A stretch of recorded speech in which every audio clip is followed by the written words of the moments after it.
Hello, welcome and welcome back. This is Jacob and today we are going to be continuing the narration and character voice acting for the Exodus from the Pale Sea story.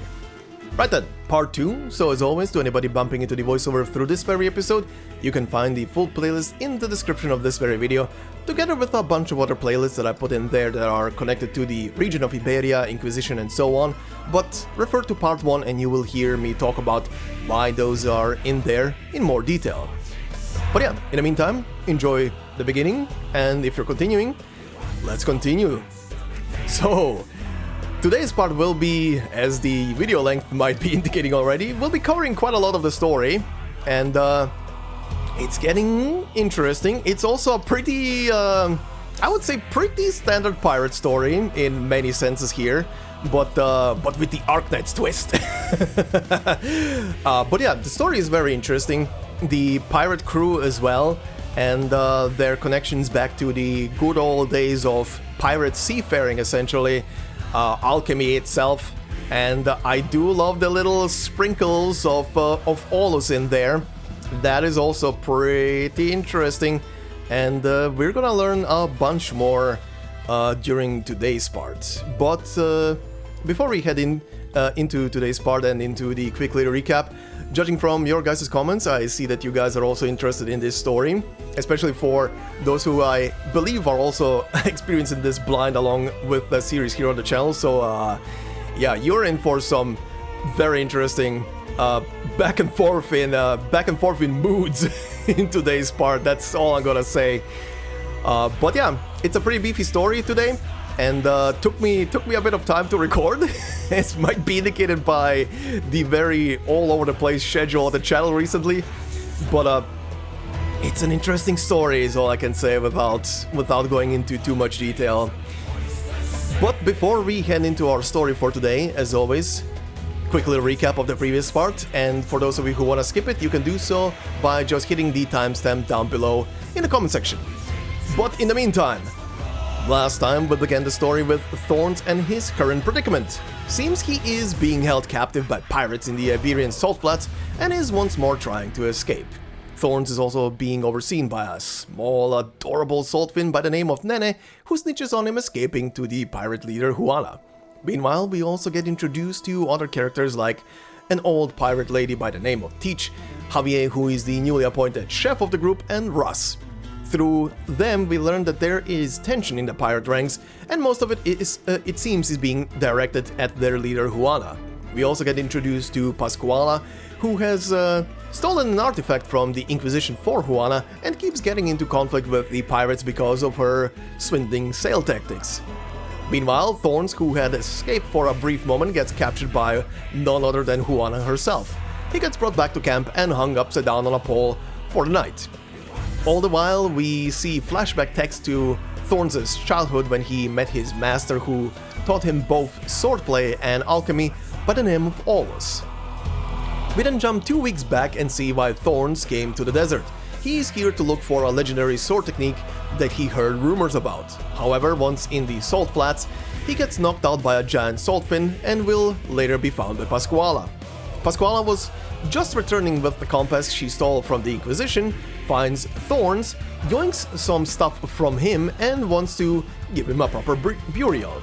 The compass, by the way, is the artifact that was stolen from the Inquisition. She was, however, pursued by an Inquisitor named Anastasio, who looks like Death himself. Thorns wakes up to protect Pascuala, but his sword gets shattered by Anastasio, and Thorns then gets lucky, however, since another saltfin crashes into Anastasio and sends him flying and impales him on some bones. Pascuala and Thorns then hitch a ride with the saltfin to the city of Aron. In Aron, Thorns asks around about the sword technique, but people avoid him. He finds a clue from a homeless person who points him to a diary that was buried recently with its owner. Pascuala gets also detained by them, and once the head inquisitor of the town Silver is about to sentence them, they get rescued by the pirates. Javier and Teach were leading a small group to save Pascuala, who had the compass, and Thorns goes with them. They all jump on and escape with a salt ship in the end. However, they leave the town in a sad state as they plunder the granary and set the rest on fire. Anastasio, who was still alive, then arrives in the city to link up with the Inquisition there. Jumping back to the present times, Thorns keeps refusing to repair the compass that Pasquale stole, but that seems to be okay with most of the pirates. The pirates, however, put Thorns in a position where he needs to work if he wants to live. Meanwhile, in Aron, Rhode Island operatives Elysium and Vidia arrive to look for the missing Thorns, and they make contact with the local inquisitors, Silver and Anastasio. And yeah, that is pretty much where we left off last time, so let's continue. And we shall obviously continue from where we left off, which is the second half of stage number 2, and we will go all the way to the end of stage 5. So yeah, quite the track. I don't know yet, but possibly I'm gonna finish this this series with the next part and just include stages 6, 7 and 8 into one episode plus the epilogue cutscene, but we'll see. Meanwhile, let's head into stage number 2. Once again, this one is titled Treatment by a Limb Amputation.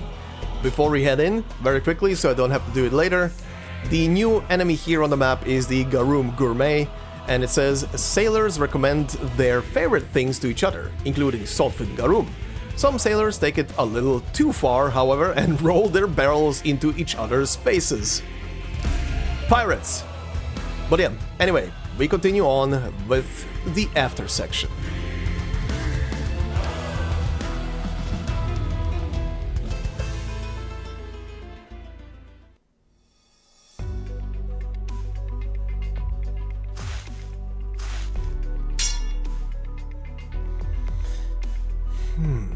A ship's log? You recognize that? It's something mariners used to use to record what happened on their voyages. So, you've seen a lot of this sort of thing? See, my teacher taught me many things. Must have had guts to do that. So, are you going to stand behind me and commentate all day, or... Think it was my idea, Chaval. Bassoon told me to keep a close eye on you. I'm sure we can do that without literally breathing down my neck.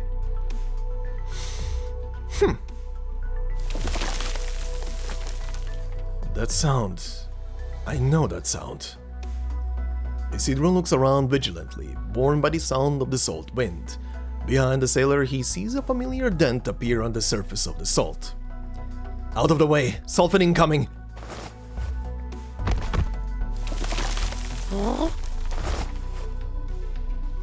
You can finch it for brains? You showed me a sub for this? You think it was one of them giant sulfins or something? Shut up. If it were, the whole ground would be shaking. One of these small fry just leaves a little dent is all. Besides, they're the same sort of critter as Nene. What's he gonna do, cuddle you to death? What's that crazy puta even need from a guy as stupid as you anyway? They're the same species?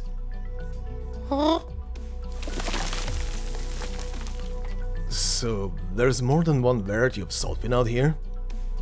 Yep, about 10 or so types, big and small.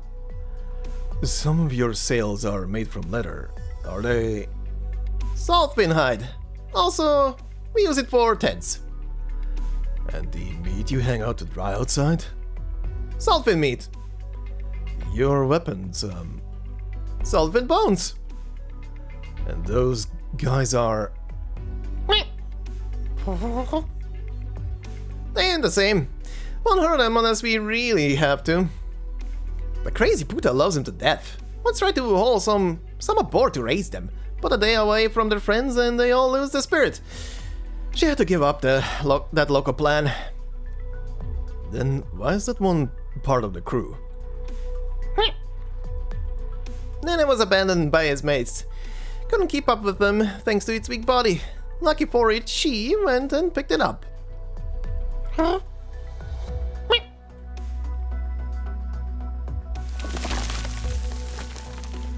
They're leaving?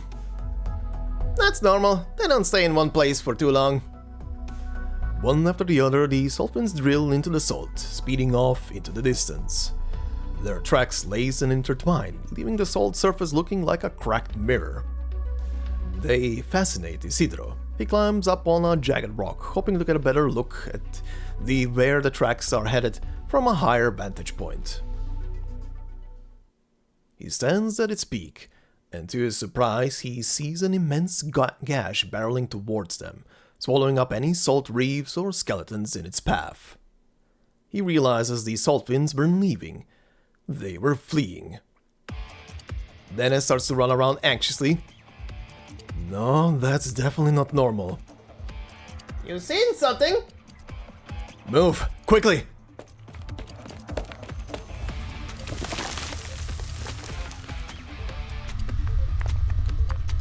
In an instant, the ground splits into a gaping maw, threatening to devour the two as they sprint away. Sesk stumbles as he tries to flee, the collapsing earth grabbing at his ankle. He screams in terror.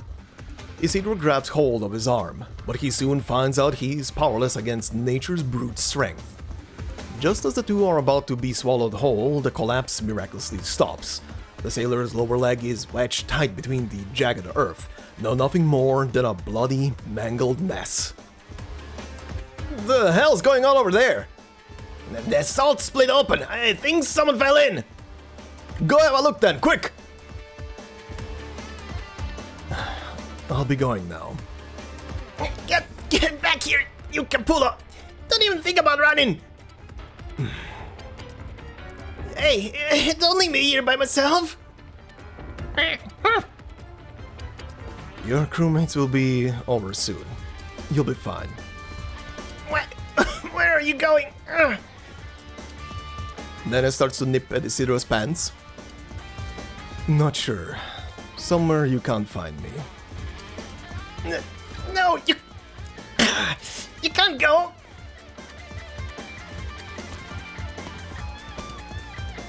Bassoon's orders. I have to keep an eye on you.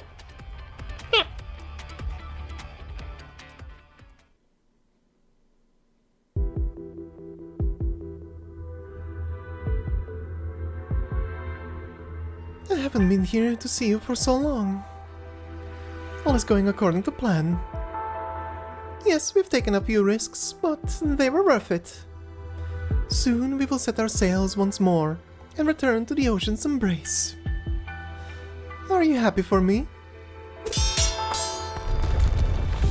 The sound of metal scraping against stone echoes out from the cave, followed by a slender seaborn slowly slithering its way out, its form warped and twisted.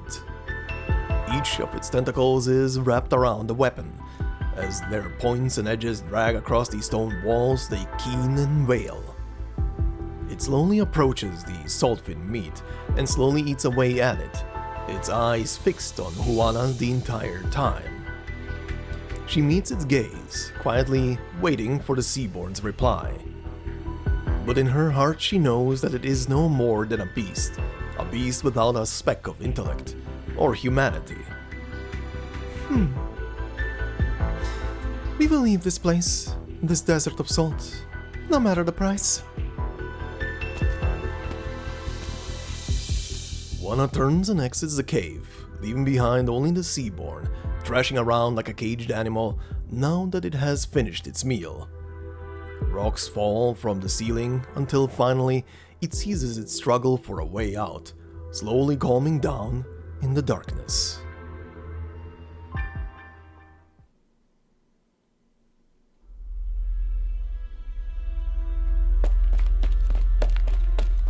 Dios mío, what happened here? Did the boy do this? No, it was my fault. But he ran away. Forget him. You lot, come over and help put him out. My leg! But soon his leg, Speak up. I don't think we can save it. We need to call the surgeon. When's the last time we had a surgeon? But only a surgeon knows how to cut it off right, else he'll bleed to death. I don't want to die here. Save me, Bassoon. Save me. Sesk, I'm here. I know what to do. Chaval! He'll live. I guarantee it. Good. Get over here. Bite down on the hilt. Hard. This'll sting a little. Just bear with it.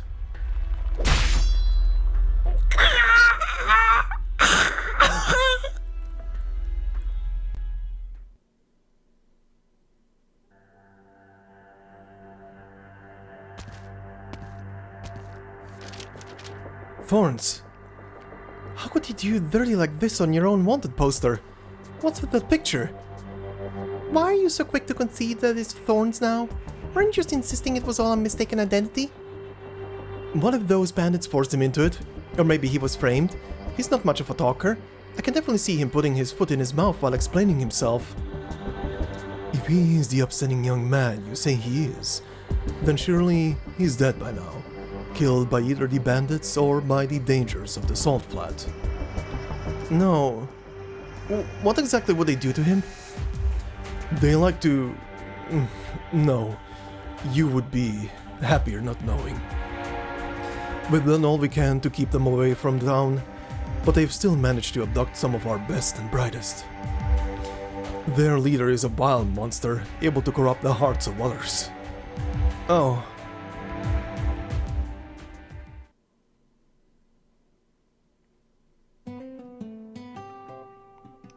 Time to start cooking. Who touched my kitchen? That smell. It's coming from the pot over there. Stewed fin hearts. This is Senora Juana's specialty. But they went bad ages ago. Better put that fire out.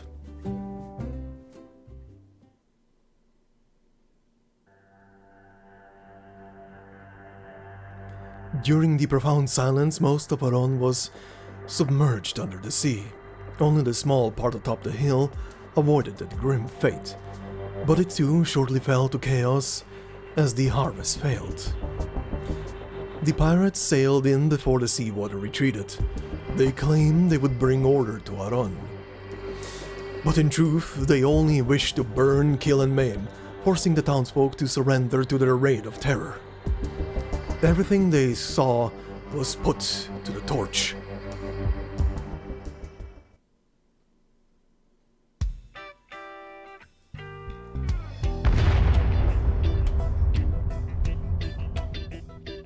Fire! Help! Fire! The pot blew up! Mierda! Why is there a fire here? Javier! You dried out piece of fin shit! How many times do I have to tell you not to let this useless cockeyed bastard in the kitchen until he gets some glasses? Oh, it was fin oil. Sorry, it was all buried to me. Out of my sight, dumbass!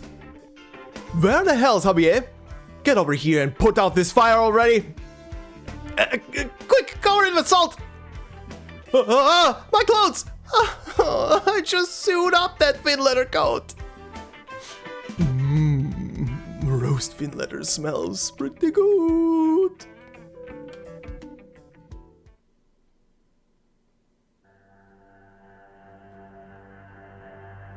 Even if he is lucky enough to be alive, the bandits themselves live harsh lives in the wastes.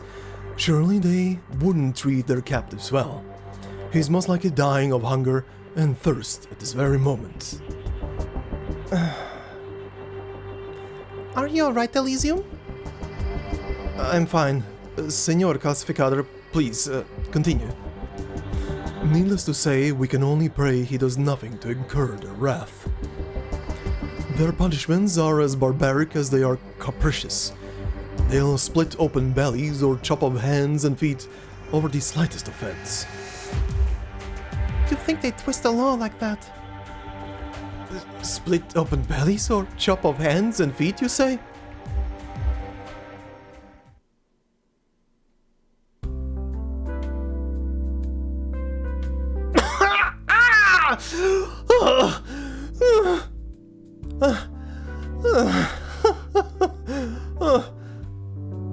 Get some rum. Give him a swig. Russ! How's my leg? Alright, lie down and stay calm. Your leg's still out in the flat. It won't hurt any longer. We've been looking after you here, Sesk. Don't worry, the surgery was a success. You won't be dying today. Oh!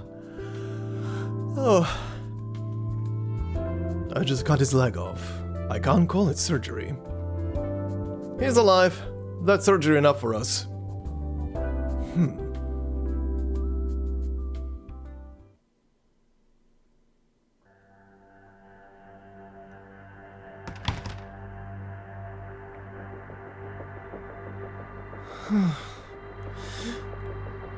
Calm down, Elysium. There's nothing to suggest that these bandits have killed him. I don't want to think too much about the possibility, but where would we even go to find out? VD doesn't answer. In the distance, several corpses hang from a pole outside of town, swinging in the wind. A fowl lands atop it, feasting on the carrion. Oh, you two are guests of the Inquisition. Those were bandits caught by the Alua Seal. They were hanged, all according to the teachings. Their bodies will serve as a warning to others of their kind. Dead if you stick with the bandits, dead if you come back looking like a bandit. Thorns. Hey, Hoenn! You still want that paper you're holding? Nah, I don't need it anymore. Here, take it. Gracias. I finally found something to stick my bed together with. Huh? Isn't this... What, have you seen him before? Of course I have. I even sheltered him for a night.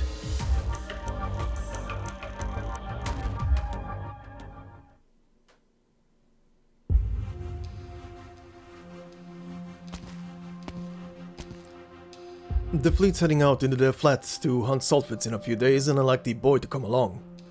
We've lost a lot of men this month, and our surgeon and navigator sacrificed themselves to get us out of the Inquisition's trap. I think you can fill in for their posts. That's how you plan to fix our manpower problem? I only let him help on the salvage ship because of Teach's guarantee, but did he not almost run away today? And now you're telling me you want him to join you on a Finn ship. Senora, I know he's a precious alchemist, but he's great with a sword too, and knows his medicine. He'll be real handy during a hunt. You might as well open the door and let him leave. He'll find no shortage of opportunities to escape out there. I'm a pirate, Russ. We're not the most kind-hearted sort.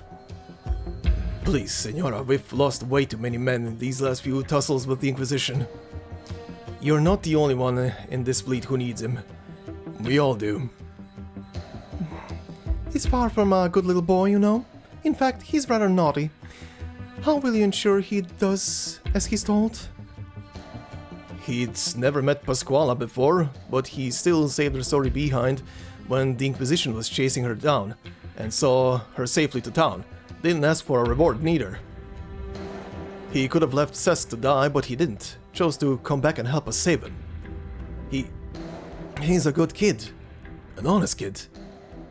As long as we show him how much we need him, he won't just sit back and watch us suffer. Any other news from the crew? Nothing yet. Nothing about our food supplies for the next month, at least. Fine, he can go with you.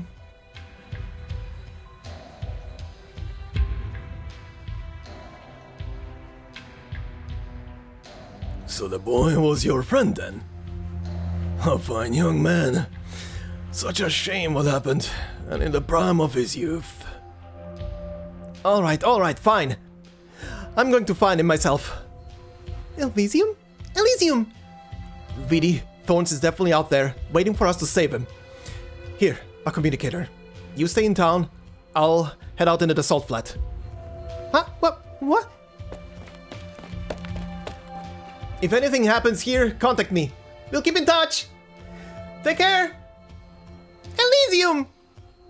Wait for me, Thorns! I'm coming! Why do you kids never let me finish? You were trying to say? It's a shame a fine young man like that would come back to Iberia just to learn a bit of swordplay. Wouldn't it be better to live out the rest of your days in some other country?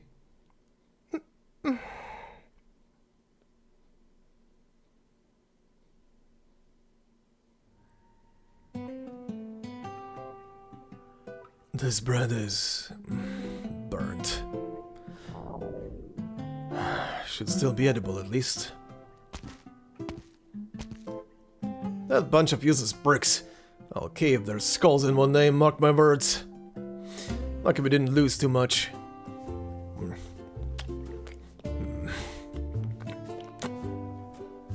Why are you snacking on a lump of charcoal?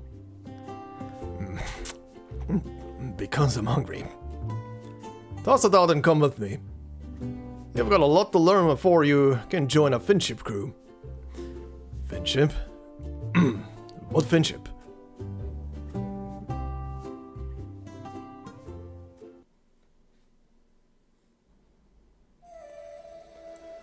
So yeah, now we know why the stage is called Treatment by Limb Amputation. Ow! And yeah, good old Thorns, he came back to help, so that's very nice of him. And then in the second half, it's just absolute slapstick comedy with with the Inquisitor describing how dreadful and horrendous the pirates are.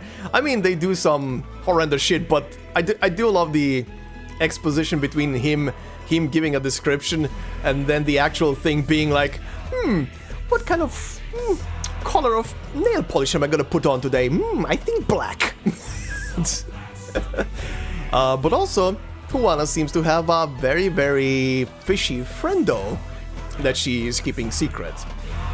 So let's see where all of this is gonna go towards. Plus, Elysium is now out and about, and I mean, even if you're blind to the story, guess where this is going. Guess where we're going with this one. Anyway, moving on to stage number 3. Dance of Exsanguination. That is a word to pronounce. The blood spilled by man and beast alike paints wild strokes across the pale salt flat.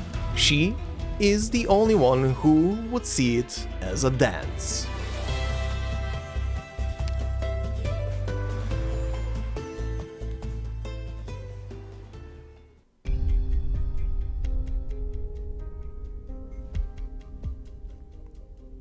Thank you for dinner, Javi. It was delicious. Senora Juana, I have some questions. Go on then, no need to hold back. The feeling's a little, risky to be hunting such a massive sulfim with the man we have. Wouldn't it be safer to go after a school of smaller ones? The Saltwind schools we've reeled in have been far too small. We'll need to have a lot more alchemical materials for what is to come. We've already prepared plenty. Still far from enough. The compass was just the beginning. We'll need so much more once we enter the ocean. Pause. The last cook said you like to make some crazy decisions. Most of the time it makes our blood run hot with excitement. But other times it makes our blood turn to ice. Yet he was ever loyal to me, supporting even those decisions that made him freeze up inside. Is that what you expect from me too? No, which is why he's the previous cook and you're the new one. Do you really wish to spend the rest of your life worrying about your next meal? This is our chance. Seize it, and all our problems vanish forever. The ocean managed to nurture the entirety of the Golden Age, but our entire fleet can't even compare to your average gang of smugglers. But the Salt Flat has nurtured us for decades. It hasn't been easy, but you've led us through the years. The flat is too barren for us. And the ocean is too dangerous for us. Think about the townsfolk. They would like nothing more than to be rid of us, and their net draws ever closer. You were never afraid of them. It's not them that I'm afraid of. It's the flat. Its ecosystem is about to collapse. That fissure was just the beginning. Survey teams are reporting that large voids have appeared beneath the salt flat, where underground rivers have dried up. Voids? The underground rivers are drying up. The number of microorganisms has dropped sharply, and with it, the number of salt winds that feed upon them. It's been a long time since one of our fin ships encountered a large school of salt fins. Why didn't you tell us? What was I supposed to say? That we're finished if we don't escape this place? What would it accomplish other than cause a panic? Is this the only way then? Yes, it's the only way.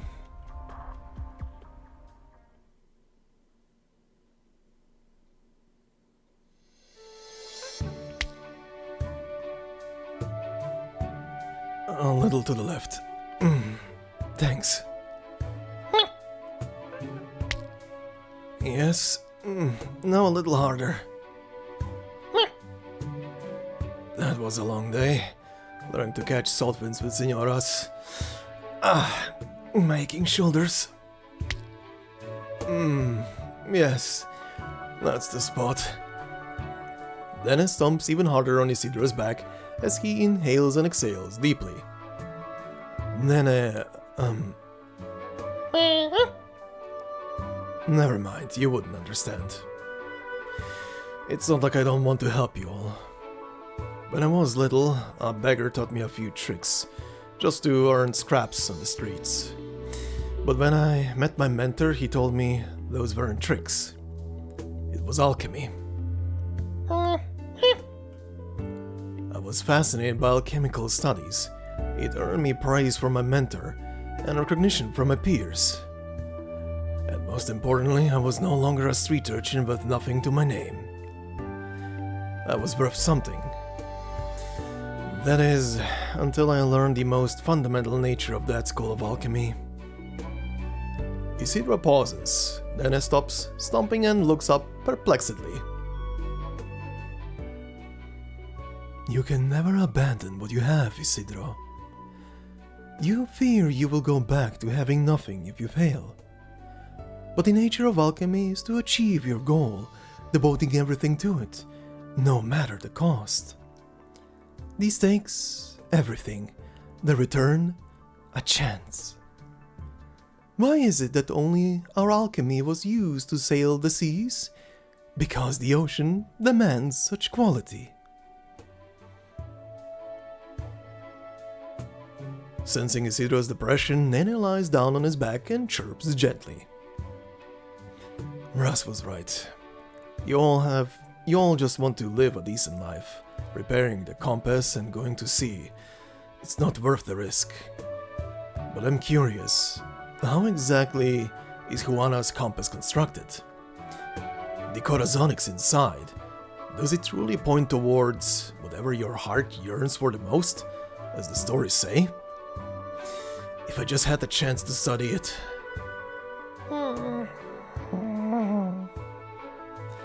Did you fall asleep? I'm curious. What's going on in my own heart?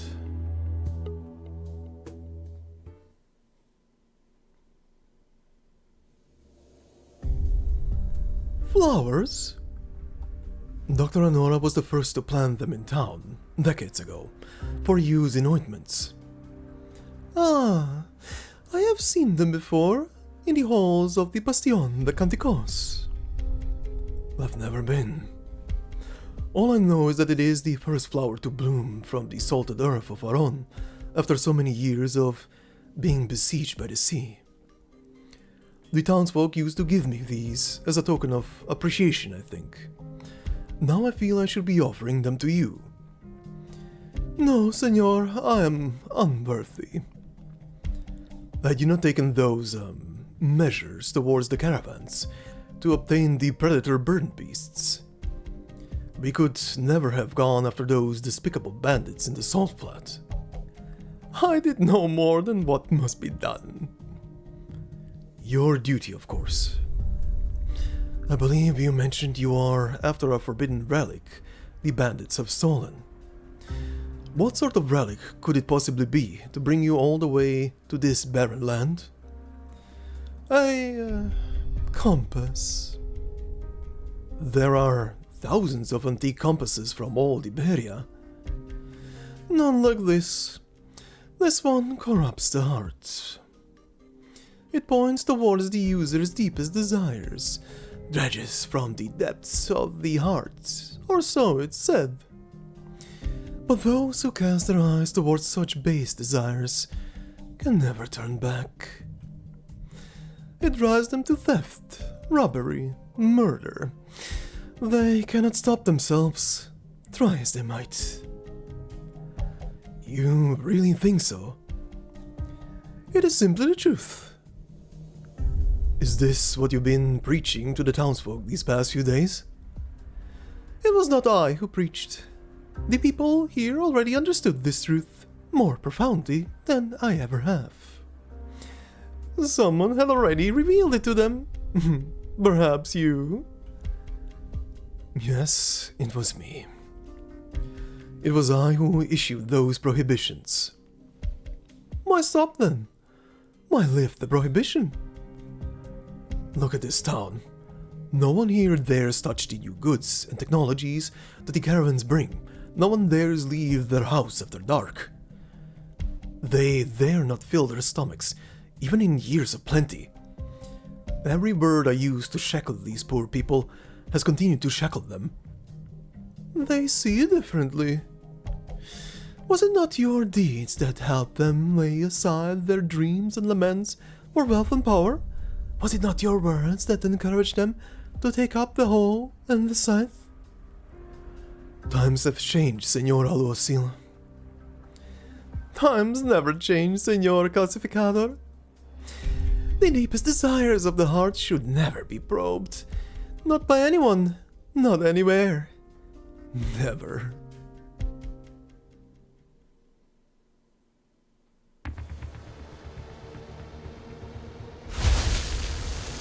Dolphins ahoy! 2 meters wide, 18 long! Now that's a big one. Chase them down. Full speed ahead. Harpoons ready. Hard to port. Full speed. Harpoons up, hey-ho! In the waves as the big one rolls. Stomp the planks, hoist the sails. Round the high winds wail. Hey-ho, up we go. Before the sun sinks slow.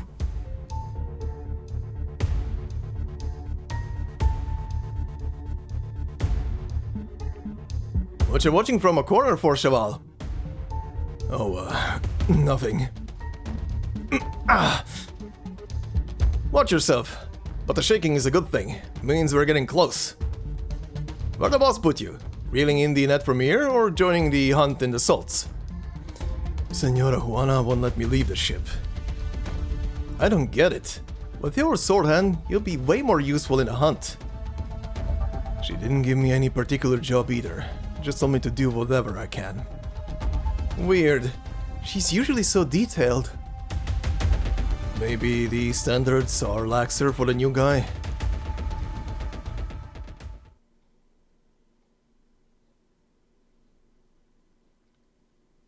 I see it!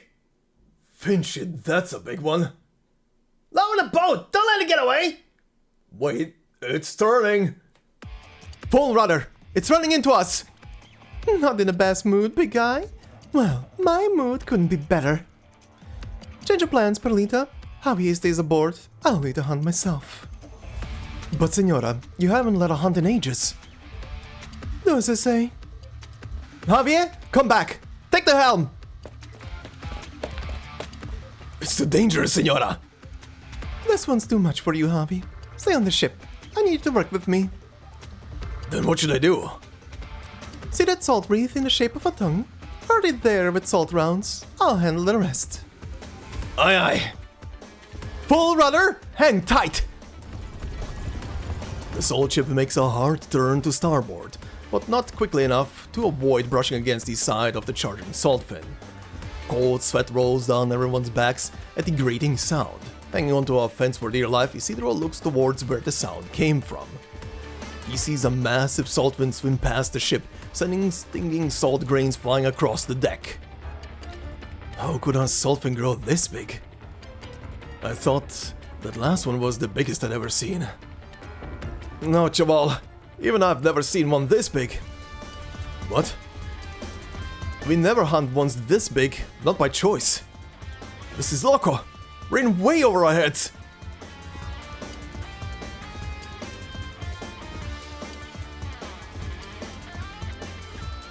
Boat, aim, fire!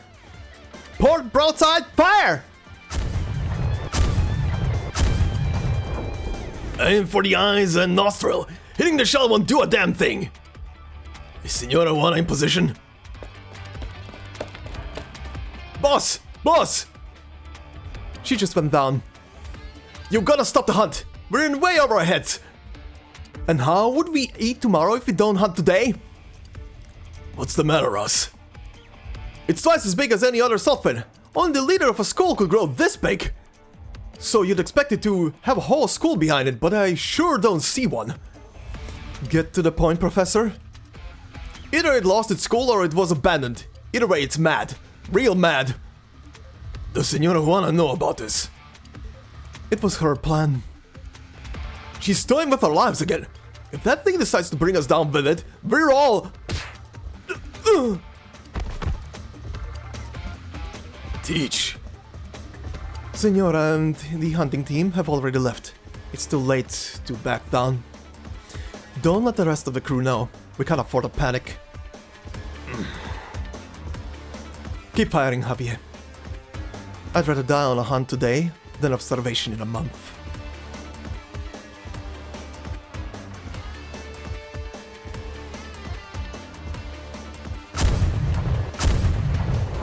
Boss, can we really take on this big guy?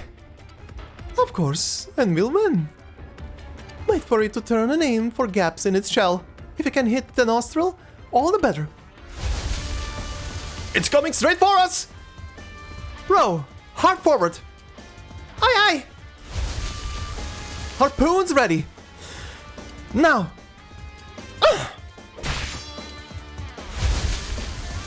Good, keep it up. It's too strong. I can't hold this rope much longer. I'm with you. All hands, again.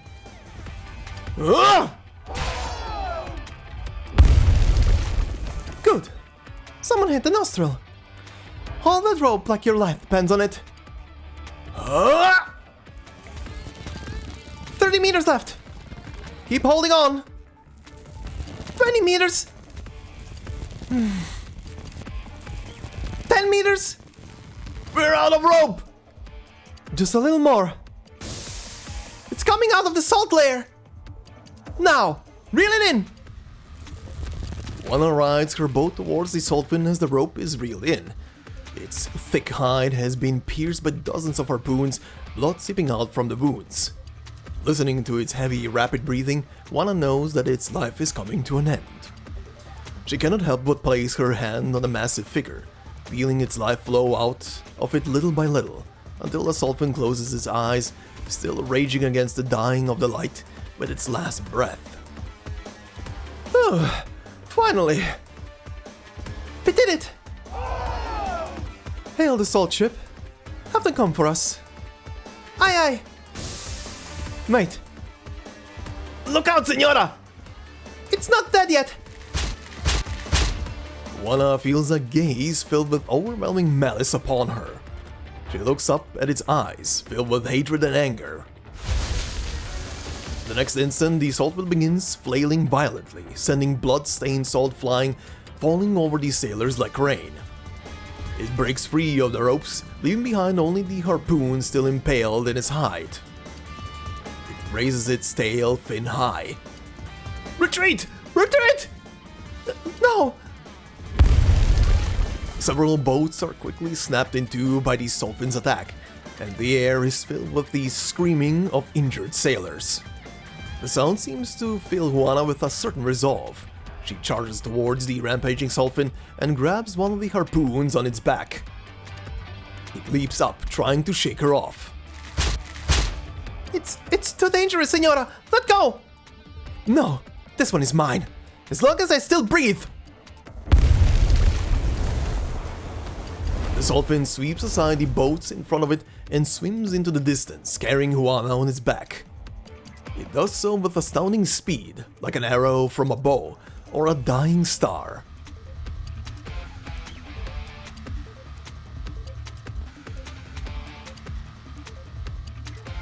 Faster! We have to catch it! Stop, stop! That's as far as we can go. The beast dragged Juana into this skeletal reef. Javier. Javier. You were right, Russ. I shouldn't have knocked you out. Not the first time. I know how you can get. But listen, for once, we can't chase her. The steam in the skeletal reef will tear our ship apart. If you won't go, give me a boat, I'll find her. No one survives that place. Not us, not... What I can! Are you with me or not, Teach? Don't be reckless, Javier. You're just gonna let her die? No one wants to lose our leader, but we can't lose you too. She liked you. If something happens to her, you have a responsibility for what comes next. I'll go. Maybe so, Teach, but she won't die. I won't let her. Who's with me? Call me in! And me! Would you mind if I join you? The sailors part to let Isidro through. If it isn't our resident alchemist, I figured you'd keep your mouth shut forever. What could you possibly do, Chaval? I can help you get out of that valley alive.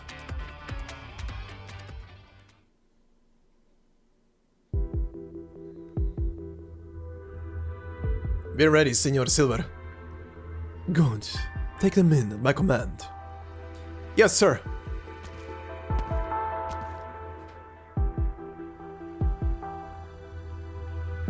Are you sure those bandits will pass through here, Senor Alguacil? Yes. They're short on supplies. Salt fins are their only food source in the salt flat.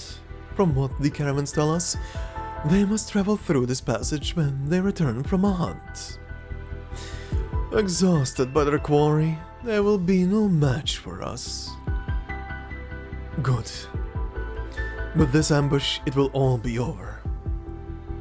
Things will improve in town once we have the bandits' technology and supplies. Right, Anastasio?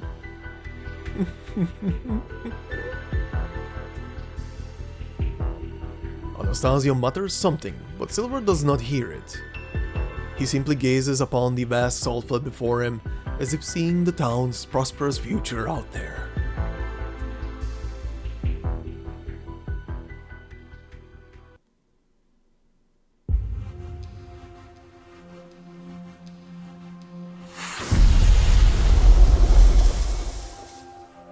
Watch out! Steam pillar! So this is your brilliant plan? Two of us all die here? Sorry. I'll be more careful. The test tube that Isidro throws bursts in midair, creating a golden mist. The mist is soon dispersed by a faintly red jet of air, followed by a powerful burst of steam. This will let us predict the steam bursts. But I don't have too many left. We'll need to hurry. Huh.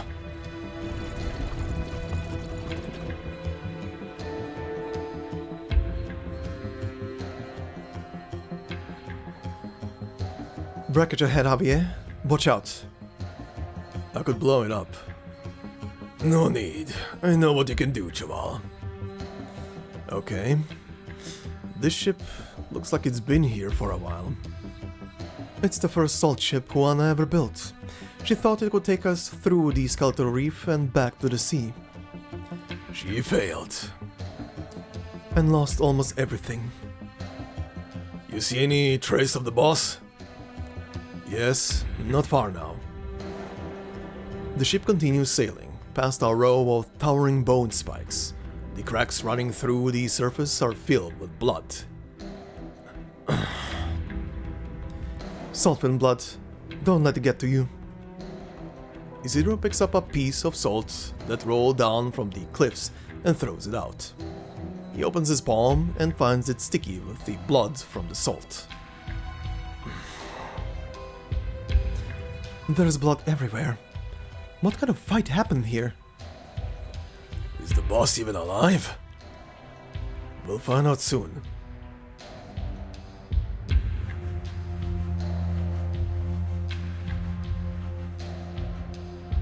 past the bone pillars, a massive saltfin lies lifeless on the ground, its skull punctured by a helm wheel. The master of the wheel lays still on its back, blood dripping down her feet. Senora. Juana! No. They disembark and climb the beast's back. Javier touches the woman's arm. It is still warm, but that fact fills him with even more sorrow. I'm sorry. We're too late. Yes, you were. Senora? And there I was, hoping I wouldn't need to do all the work myself. Are you okay, boss? You're covered in blood. It's not mine. It put up a good fight, but I outlasted it. You got anything to drink, Isidro? Of course.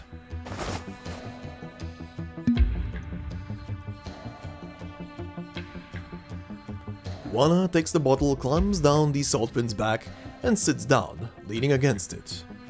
She takes a few swigs and looks at the crowd that had gathered with a smile on her face. Solfigarum, what a shame. What I wouldn't do for some fine rum right about now. Could you lend me a shoulder, Isidro? I have to admit I'm rather spent after all that. Me? I'll do it. Let the boy do it. You folks need to start butchering the saltfin. And take that wheel out for me, won't you, Javi? Si, senora. Over here, boy. Alright. Now, you never rush a lady. Always let her finish her business. Juana unhurriedly downs the liquid in the bottle, casually tossing the bottle cap into the air and catching it with her other hand. Isidro can only watch and wait. There is movement in Juana's throat from time to time. She takes her time swallowing. Or rather, it takes great effort for her to swallow.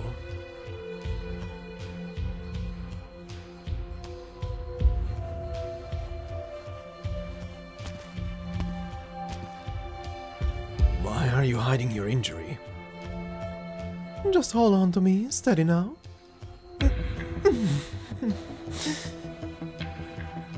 Listen, Hoven, I can't get hurt. Fleet morale has been shaky enough already. I have to seem invincible. You just gave them an entire month's worth of meals. They'd take care of you.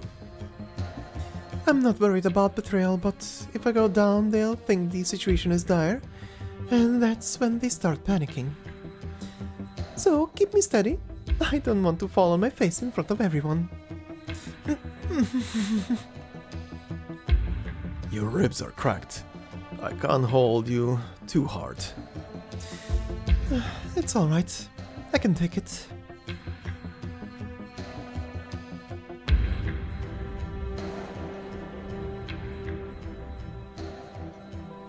Senor Clasificador, there is a salt ship approaching from the southwest. Hand me your scope. Seems like they've had quite a catch. Just look at that thing they're dragging behind. Would you like to see for yourself? No need. I'll give the order to attack. Silver raises the spyglass. Through the round lens, he sees a skull flag flapping in the wind. In all his years on the salt flat, he had never looked forward to it so much.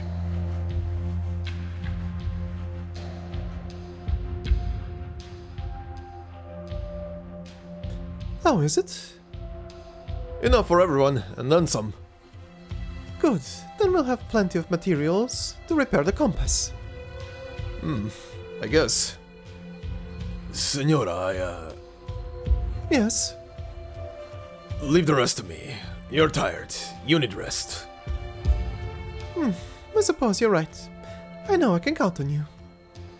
Need any help getting back to your quarters? Just do your job. I'm exhausted, not crippled. Aye, aye.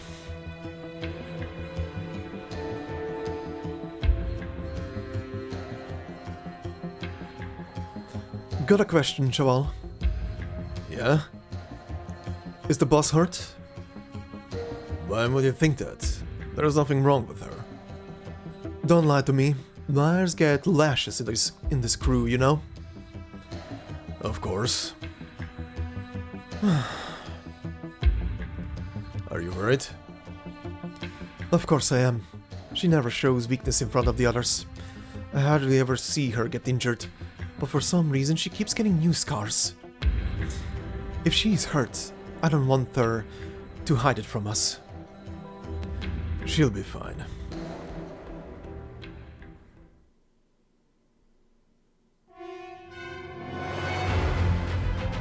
Target in range! Fire at will.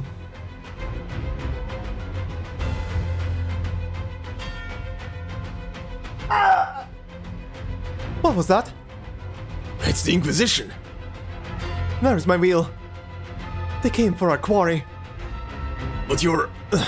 I'll go. Just wait inside. And watch as the Inquisition takes what's mine? Never. Juana! Juana!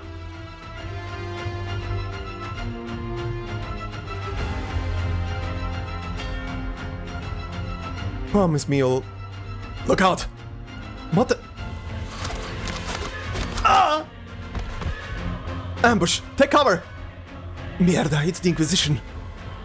What's going on? Wish I knew. Someone must have leaked our hunting route. Ditch! Those finches came for our catch! Tell me something I don't know. What about the guards? They were caught by surprise. We got casualties. Tell them to pull back. What about the salt fin? Is that meat more important than our lives? Full speed ahead! Shake them! I'm not part of your crew though. I'll check on the salt fin.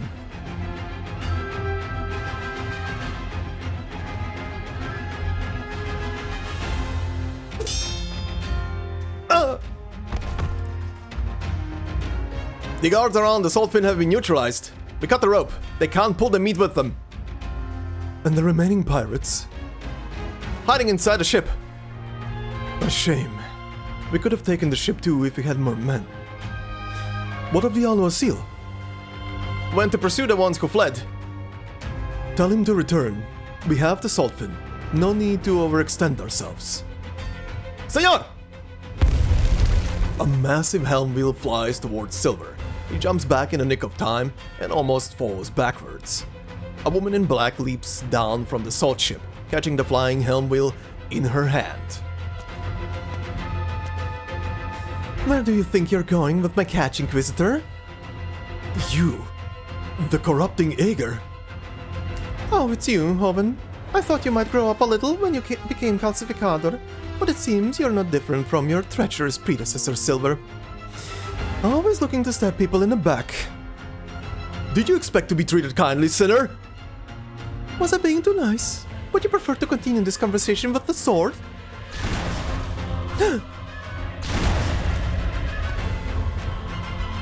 Did you perhaps think that by killing the Arbiter of Justice, you would become one? I was wondering what got you bold enough to venture into the Salt Flats. You found a backer. That woman is the leader of the pirates, Senor Aloha seal. Then you're the mastermind behind the theft of the compass. Tell me, do you cling to it even now? And what loathsome desires has it drawn out from you? Damn it, my wounds. I can't touch.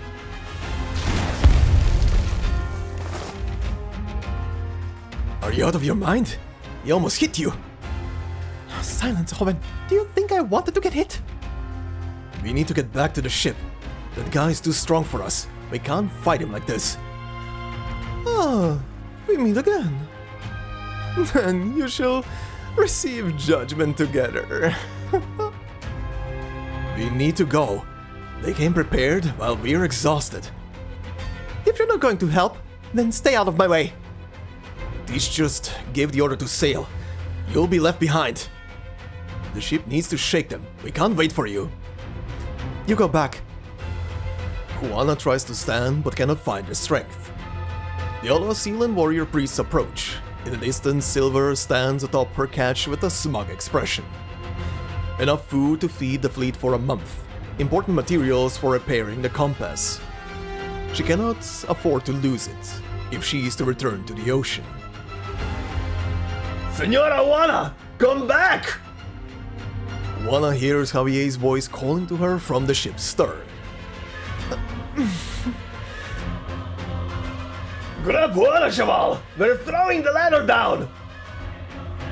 Blood, your wounds have opened up. What are you waiting for? Get up here!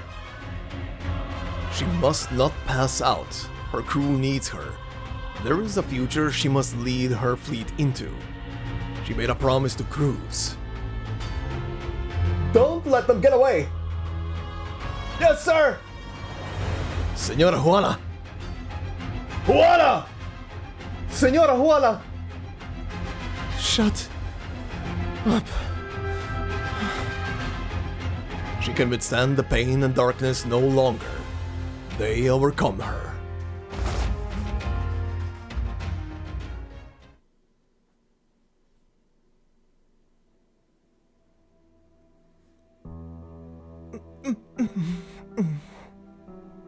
Juana, you're awake. Yeah. Don't worry, we're safe.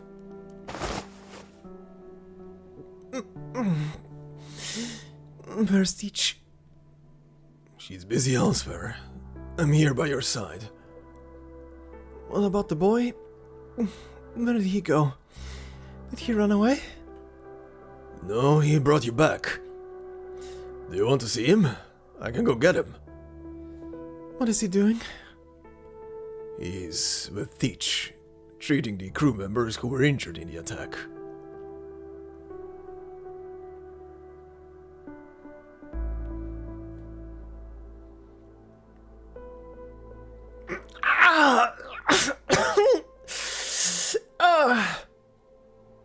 I'm sorry, this ointment hurts when it's applied, but the bleeding should stop soon. No, shut up and stop whining. Go on! I can take it. How's it going on your end? Not much we can do. Bury the dead in the salts as soon as we can. Aye. Come with me, Chaval. Sesk wants to see you. Is he hurt? Got shot in the liver. He's on his last legs. Said he, want to see you. Take me to him.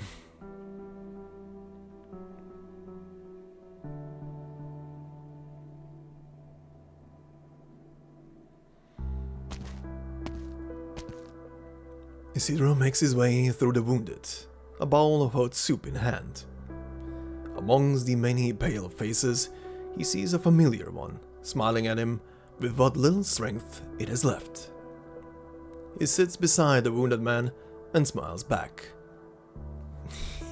You're damn ugly when you smile. You know that?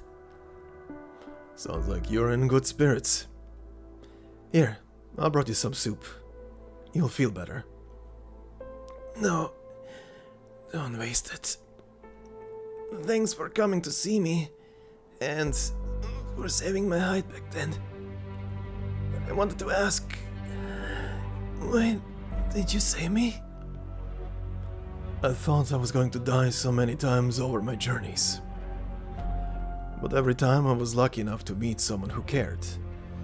I know how it feels to be waiting for death. It's not pleasant.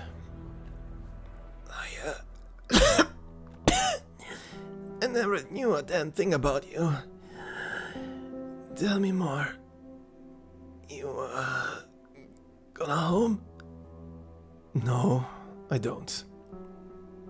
A family? Not any I grew up with. My parents left when I was very young. I see. How about you tell him where you learned your bag of tricks?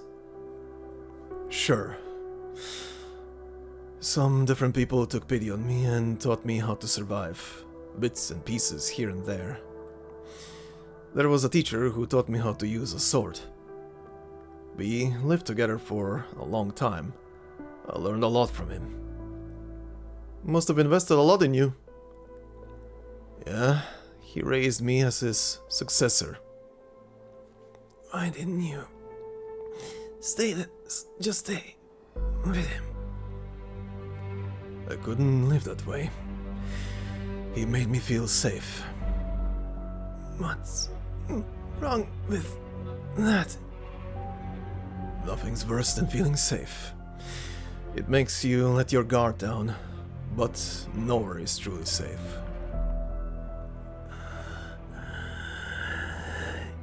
You know, amigo, you don't have a home.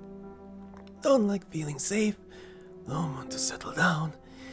Living side by side with danger. You were born to be a pirate.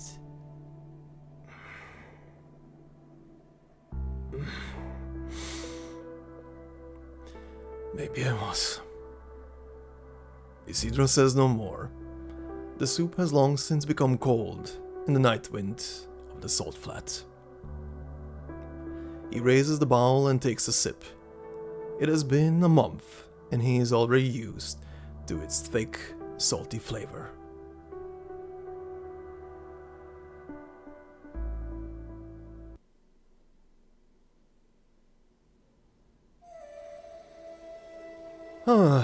Well then, rest in peace, buddy. You survived your leg injury and then got hit by a random arrow to your liver. Ouch. That was brutal. I do, however, love the story around this stage where, I mean, just looking at the Inquisition is basically, well, pretty rigid in their pretty much everything that they do. It's pretty much just the, like, both police and army of Iberia itself. And here we just see how even the Inquisition themselves are in desperate times becoming pirates themselves, essentially. Despite the fact that they are pretty much stealing back from pirates, they are pretty much committing pirate crimes in this kind of sense. So, yeah, good job, buddies. Good job. You're not better than whatever and whoever you're chasing after. And also, Juana is a badass. That was some crazy shit she pulled off there. Now, before we continue, we do have one new enemy here, which is the lucky fly fin. And it says, a female fin that leaps out of the salt layer during breeding season, gliding briefly in midair and releasing pleasant pheromones. Having one fall onto the deck is seen as a sign of good luck. Nice. It looks absolutely cute as well. Anyway, we move on to stage number 4, Accidental Reunion. When they reunited, one was responsible for the fate of an entire fleet, while the other had been sold for the hefty price of 3 days of saltfin garum.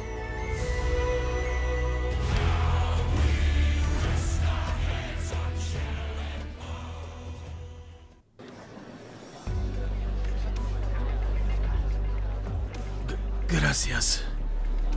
I injured a holy man when I corralled the burned beasts and startled one by accident. I will forsake half of my servings as penance.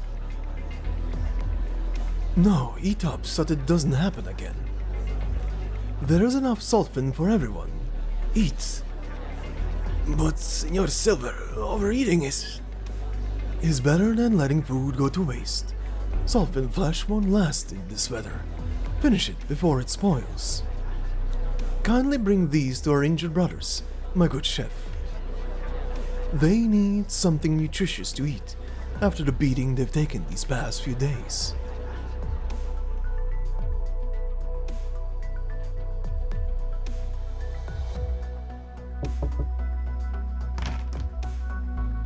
Have you reviewed the plan, Senor Alguacil? I do not understand how such a notion could have occurred to you. If the bandits surrender the compass and the blueprints for our salt ship, I will pardon most of them and permit them to live as I allow them to. Many are young and healthy, They will be invaluable labor if this town is to move. Besides, it will be convenient to have sword hands unbound by religious dogma in the event of any future negotiations. They will destroy your town. Eliminate the Aegir leading them, and the rest are just a disorganized mob. The 3 who we have locked up in the basement are each playing their own game. I will split them and give them conflicting interests, such that if they do raise their swords, it will only be against their former fellows. You once saved these townsfolk, taught them to suppress desire and maintain purity. Yet now you would pardon the very bandits who murdered their friends and family, all for worldly benefit. Did you imagine the people accepting this? How is this anything less than a betrayal? What would you suggest then?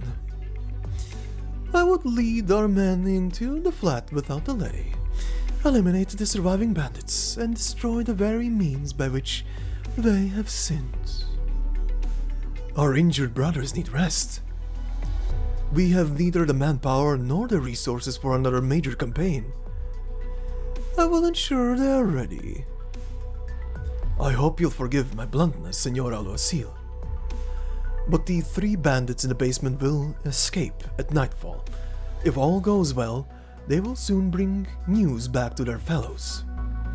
All I need from you is to maintain order when the bandits come to negotiate.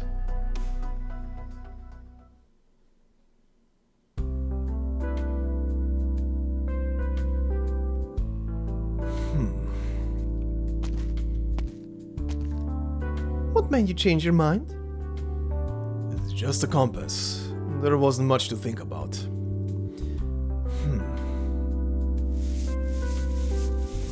Would someone with so little on their mind have such restless hands? Should I be worrying about you making a hole in my ship, Hoven? I'm not that strong. Come now, don't be like that. I hope you realize that being serious all the time only makes you the butt of the joke. Now grab a change of clothes. You have blood all over you. Gracias. Come with me.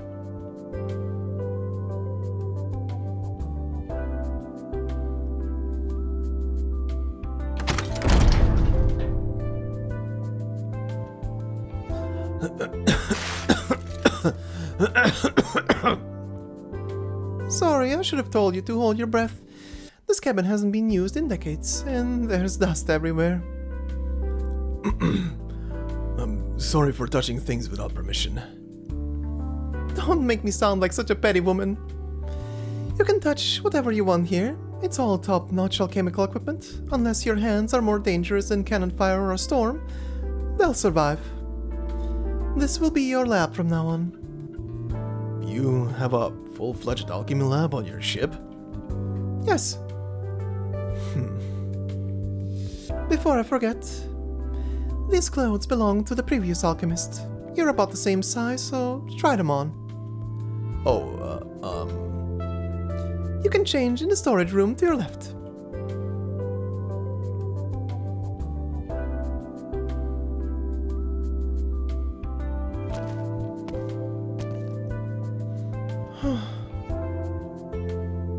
Do I look weird? Of course not. It fits you well. Do you like it? The style is decades old, but it was tailor-made with the finest fabrics. It feels brand new, though. It was meant to be a coming-of-age gift, but he fell into the sea along with the shells of the Iberian defensa the very day before reaching adulthood. I searched for his body myself, but never found a trace. I only hope it was the fins that got him. There weren't quite so many seaborn back then. You fought the Iberian defensa? This was before the Profound Silence, when we still sailed the high seas. This very ship, La Conquista, was captured in that era. I don't suppose you have an interest in history? No, I just heard a few tales about the ocean. Then fix the compass and see it with your own eyes. First you want me to fix your compass, now you want me to follow you out to sea? It requires an alchemist to operate it. Let me have a good look at you. Raise your collar a bit. Wear the shawl over your shoulder. Not bad at all. I can handle the rest. Try to avoid any strenuous effort for a few days. Your injuries aren't life-threatening, but given the hygiene of the ship, you can never be too careful. Yes, yes. Oh, I know what's missing. How could I forget? I haven't given you the compass yet. Isidro takes the compass from Juana and caresses its surface. It is light and cold. I can't guarantee success, but I'll give it my all. Your all, you say? When I make a promise, I intend to keep it. Then you shall have all the support I can offer. Good. First, I'll need an assistant. I'm not asking a lot, just someone clever and hardworking. Naturally. Right, and I have one other present for you.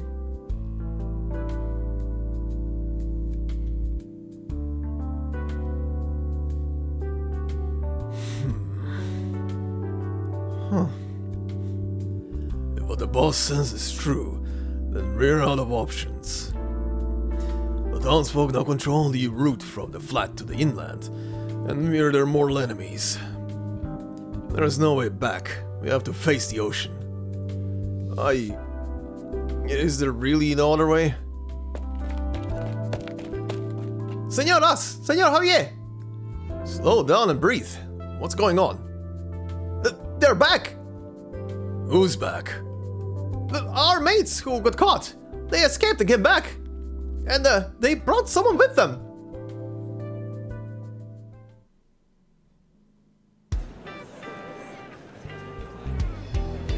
Take a look at this scallywag I found outside. Healthy, works hard, don't need much, and it's yours for 2 months of Salfingarum. His face is kind of nice. He's all skin and bones. A flick of a solvent's tail would send him packing. I take exception to that.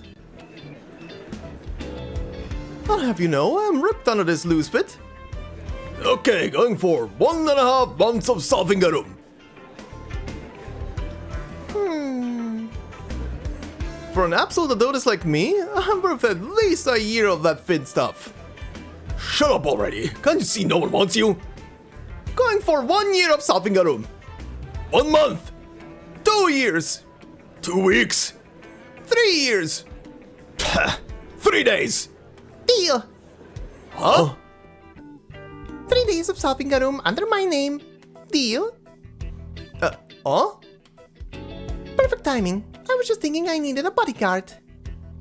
Now what to call you? How about Perlijito for that red streak you've got?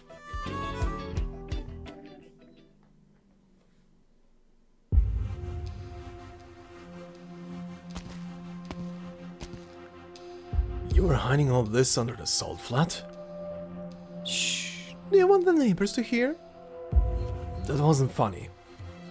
I'm more surprised you even noticed the joke. So did you want me to help you kill this Seaborn? Of course not. Then why bring me here? You came to the Salt Flat seeking a school of swordplay founded by a pirate, did you not? Yes.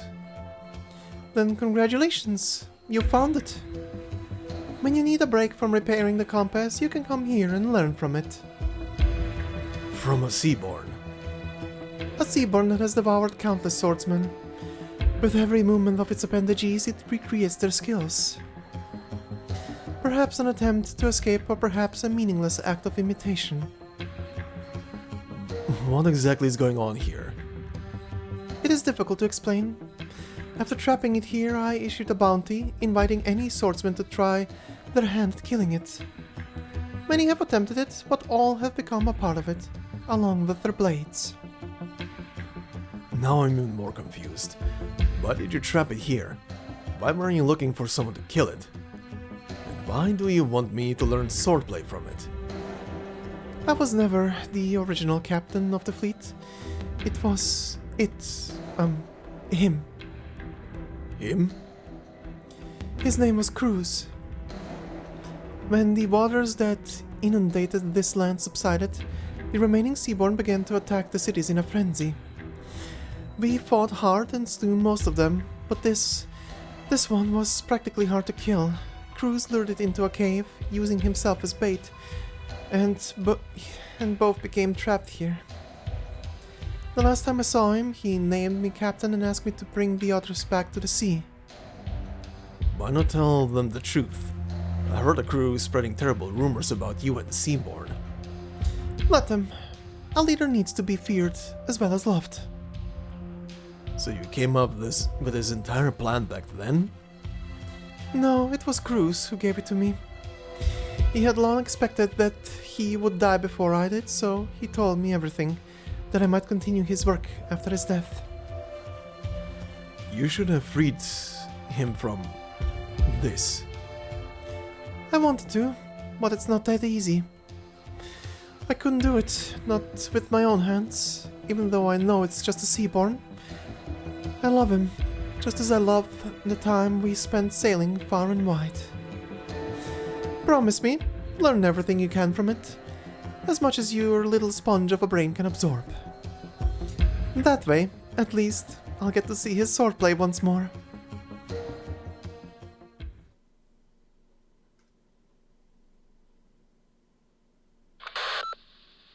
Leave? You've got news from Elysium? Play recording. Beanie, I followed the escaping bandits back to the den. Don't worry, no one knows who I am, and I found someone who can protect me. She has a lot of connections here. I'm sure I'll find Thorns soon. Just sit back and wait for the good news.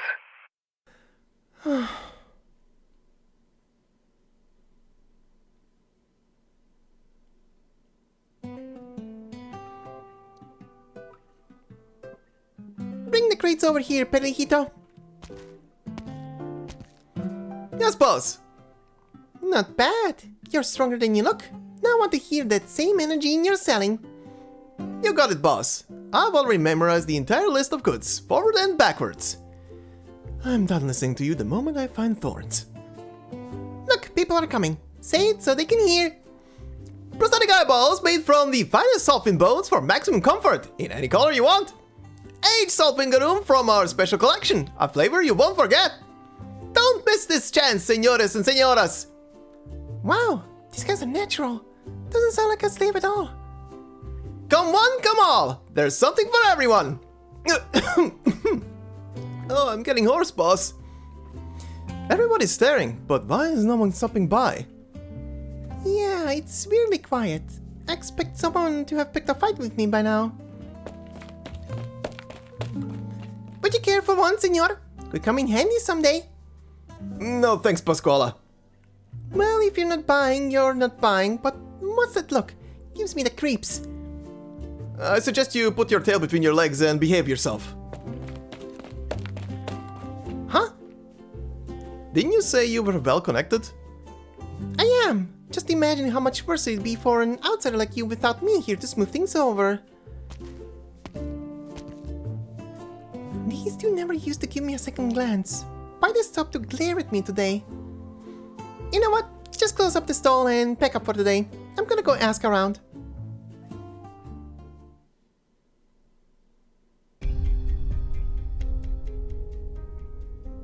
Is it true what those guys were saying? Yeah, I sent someone to check. Do you trust them? That if we hand over the compass and the thief, we all get pardoned and can live in town? It's hard to believe.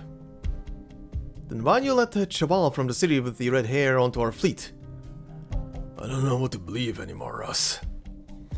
Could be the fickle sea, could be some inscrutable show of good faith. Whatever it is, keeping him around gives us more options. If it comes to it, Lichika is the easy part. Just tie her up and hand her over. But how in the hell would we get the compass from the boss? I'll talk to her. This is about the whole fleet. She'll listen. Talk? I used to think maybe you could convince her, but now I'm sure she'd just drag you right back in. What do you want me to do then? Who knows? You get to make the decisions for the fleet, not me.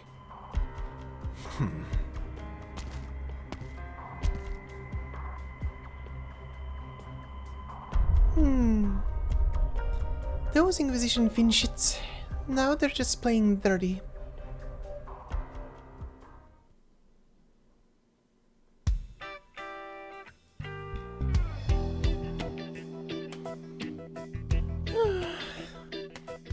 What's with all the sighing, boss? I heard. I heard. Come on, don't cry, you can tell me. Maybe I can help. You're so nice, Perlijito. Who else would I count on here? I'm worried about you. What does this have to do with me, boss? It's one thing to be drifting around on my own, but now I've got you to take care of. I'm not fired, am I? After all the work I've done for you. No, I'm just worried about you getting left all alone with these bandits if something happens to me. This is practically blackmail. Wow, I didn't think you cared, boss. Don't worry, nothing happened to you on my watch. Oh, Perlijito! Boss! I heard them talking. They want to hand me over to the Inquisition. The Inquisition chased me all the way into the salt flat, all because of a compass that used to belong to my family. Your family? I may not look it, but my family used to be rich and famous. But everything we had was sold off, and the compass somehow ended up with the Inquisition. Wow, that's amazing, boss. Yeah, right. So, what do you need me to do? I heard the fleet's alchemist is looking for an assistant, and he's got the boss's trust big time, so maybe you could try applying? You're clever and hardworking, and I'm sure you'll get along like peanut butter and jelly. Then you can put in a good word for me. Why not just do it yourself? Well, me and him have a little bit of a history. Maybe more than a bit.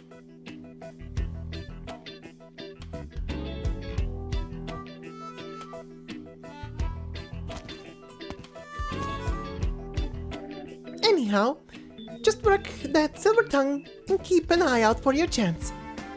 No problem, boss. I'll step up as soon as he needs me. Maybe don't be too eager. In the end, it comes down to timing. We can't keep things too easy for him. He's gotta soak in the anxiety, then can show right when he needs you most. That way, he'll be helpless without you. Why are you making this weird? Both of our fates are in your hands, Perlijito. You can eat Finchit for all I care once I get in that alchemist's good graces. How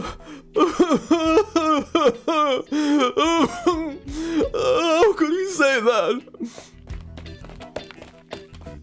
Hey, wasn't that Steel-Face Pele? Steel-Face Pele? Yeah, says he didn't so much as whimper when he fell from the mast last year. So why was he crying like a little kid after leaving that room? Are you here to interview for the alchemist assistant job? Yeah. Turn back if you know what's good for you, chaval. Does he have a bad temper? No, worse. Don't worry about it, Perlijito. He's a nice guy. He even saved my life. Sure, but work always brings out the worst in us. Now that you mention it. He kicked me out in 3 seconds flat. Said I was breathing too loud. Hey, boss, you said you had a history with this guy, right? What about it? You're trying to throw me into a fire. I'm not going in. We're already here. You're not out of this that easy. No, I'm not going. Whatever you're up to, nothing good can come out of it. Just go in. Stop running away. Get off my shoulders. No. Ow! Stop pulling on my eyebrows. I can't see. Hey, watch where you're going. You're gonna hit the door.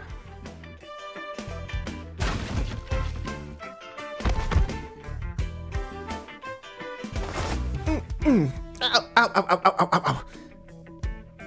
Whatever the reason for this racket, you're interrupting my work. Either I toss you out the window or you show yourselves out. Choose. Sorry, I just wanted to recommend you an assistant. You mean another of those guys who couldn't tell a beaker from a flask? No thank you, you can keep them. You sure don't mince your words, do you? He's new here, Isidro. Doesn't know how things work. Don't mind him.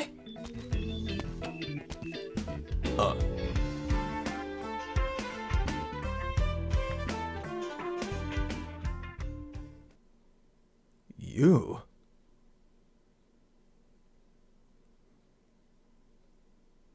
Yep, me.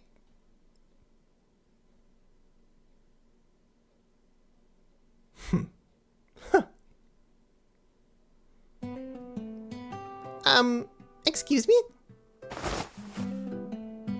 Nobody pays any attention to Pascuala. Isidro puts his hand on the shoulder of Perlijito, who in turn puts his arm on Isidro's shoulder, their two arms linked like cables connecting a bridge.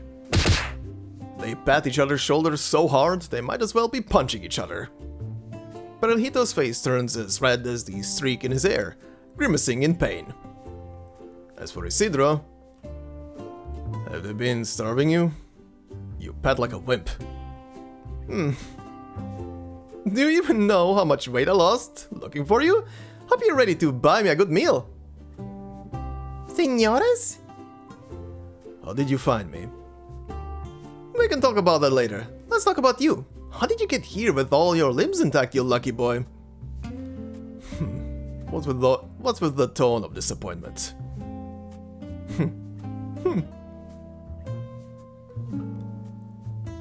Excuse me? Pascuala finds no room in the conversation for her to butt in. Never mind.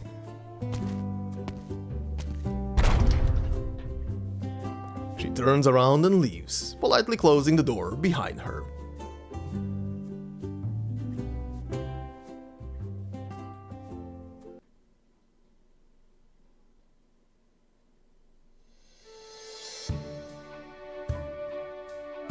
That's 2 arms, 2 legs, 2 eyes, 2 ears, 1 nose, all present and accounted for. Maybe a bit of a 10? Thank goodness. You have no idea how anxious I was when I heard these bandits were stone-cold killers who ate people for breakfast. And who told you that? Do you know how much courage I had to muster to come here and rescue you? Weedy's still back at town. I'll get in touch with her. Whenever you're ready, I'll call her and we can get out of here. I've tried. It's practically impossible. Besides, I don't plan on leaving for now. Why not? Don't tell me you actually joined up with these bandits like they say. Come on, out with it. Or do you really think there's a future out here with these backwater thugs? I have no interest in becoming a pirate, Elysium. I'm staying because I want to resume the alchemical research I ran from. This compass has corazonics in it. Maybe the last one. Besides, I promised them I would fix it. It's critical for their survival. So you plan to stay with them? No. Once it's fixed, they'll leave the salt flat for the ocean. Then I'll stay behind and continue to hone my skills in both swordplay and alchemy. Elysium pats Isidro on the shoulder. His friend seems to have changed. Sounds like you've had a lot to think about. Well, that's not such a bad thing. So what exactly did the girl outside want me to do here again? I need an assistant as I repair the compass. Just like back in Rhode Island, and let me know what you need. I will. Isidro stands before the transmutation table. The probe in his hand makes a sharp sound as it swipes through the air, an art's energy field forming along the lines that it draws. He carefully removes the outer casing of the compass and places it on the table. The viscous substance inside begins to liquefy, creating waves in the direction of the energy flow. Art's energy and corazonics intertwine into a golden light illuminating the salt flat outside through the gaps in the workshop walls. The sailors have never seen anything like it, They begin to gather one by one. What are they doing in there?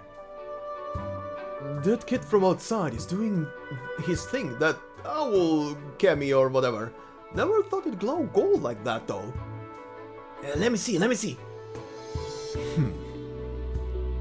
Not gonna lie, this is pretty sick. What's that in your hand?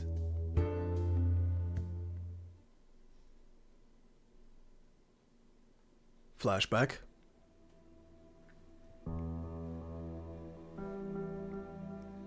What's that in his hand?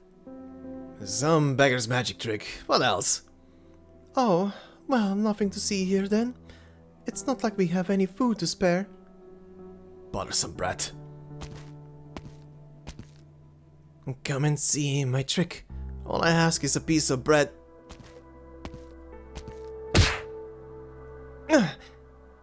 Get lost, you're in the way. Bastard.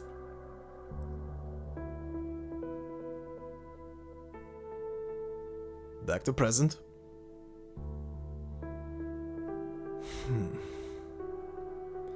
We're attracting quite a crowd outside. Does that bother you? Want me to chase them away? It's fine.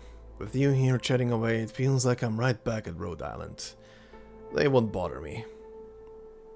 Isidra's hands do not stop.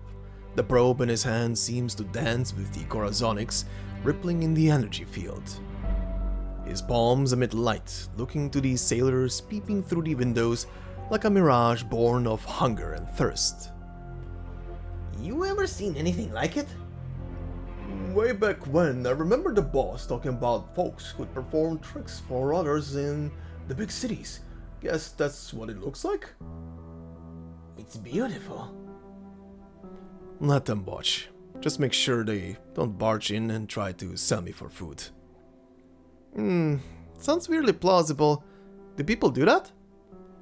People do a lot of things when there's nothing to eat. Back into flashback.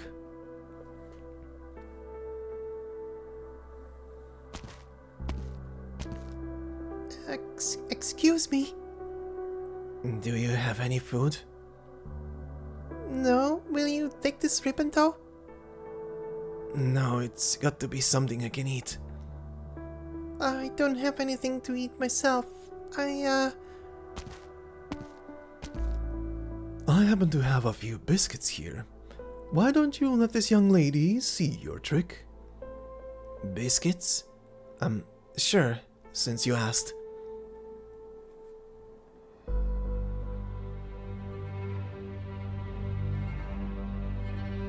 Metal begins to flow in young Isidra's palm, glowing with fantastical colors in the darkness. Passerby cannot help but gather around. The disdain in their words cannot disguise the fact that their eyes are glued to the light in the young boy's hand. It has been so long since there was something so bright on these streets. It's so pretty. Can I take a closer look? Suit yourself. The boy waves his fingers, and the flowing metal turns into a foul beast that takes to the air before returning to his palm in the shape of a fin, then a musk beast, then a burden beast. The metallic burden beast runs through the crowd, shiny and chrome, leaving behind stardust in the air. Wow! It's just... Oh, shut up and watch! When was the last time I saw fireworks? I think it was a long time ago. Fireworks? What are fireworks? The child musters the courage to reach out and catch a burst of drifting starlight. She trembles at the warmth upon her fingertips. Impressive, boy. It's not often that the people here have something to smile about. I'm just trying to earn my bread. Is that so? Why do you have a smile in your face then?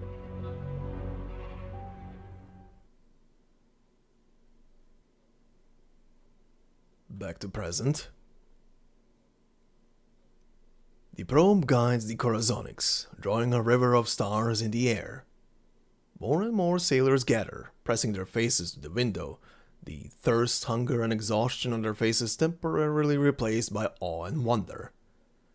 Now you're just showing off. Did you think I couldn't tell? That was just a check of the alchemy equipment and compass. Now comes the next step, separating the rusted and denatured parts from the corazonics. This is what I promised them, what I can do for them.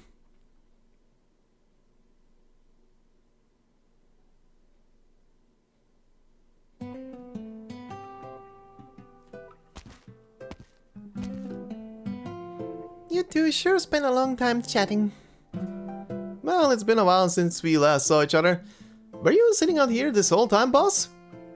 You can stop calling me boss. All my friends call me Peridita on account of how fluffy I am.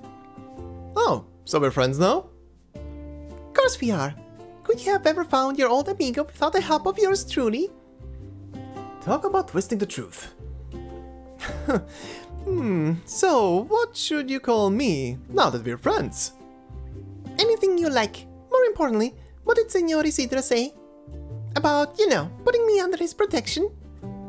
Oh, I forgot to ask, but maybe I'll remember tomorrow if you ask nicely. Please, honorable Senor Perijito, the greatest, handsomest Liberi of all. Oh, I like that. Keep it coming. You flipping pinshit! I'm yanking that red bit right out once I'm out of this mess! Well, I guess I do owe you one for helping me find my good buddy. Elysium pats the girl on the head. Her youthful, childlike exterior bellies the maturity, even cruelty lying beneath. You sure keep some choice company for a girl your age. Well, come and find me if you ever squeeze yourself into something you can't squeeze out of. I'm as kind-hearted as they come, after all. Huh? Who'd believe a show-off like you? At the end of the day, the only one you can trust is yourself.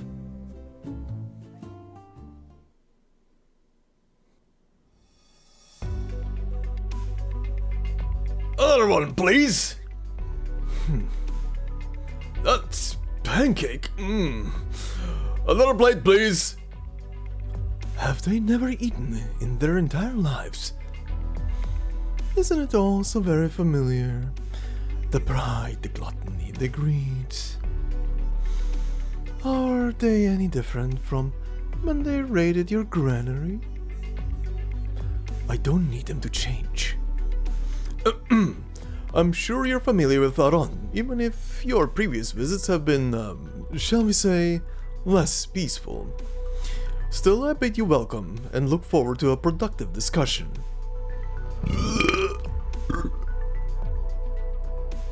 The satisfied sailor raises an arm.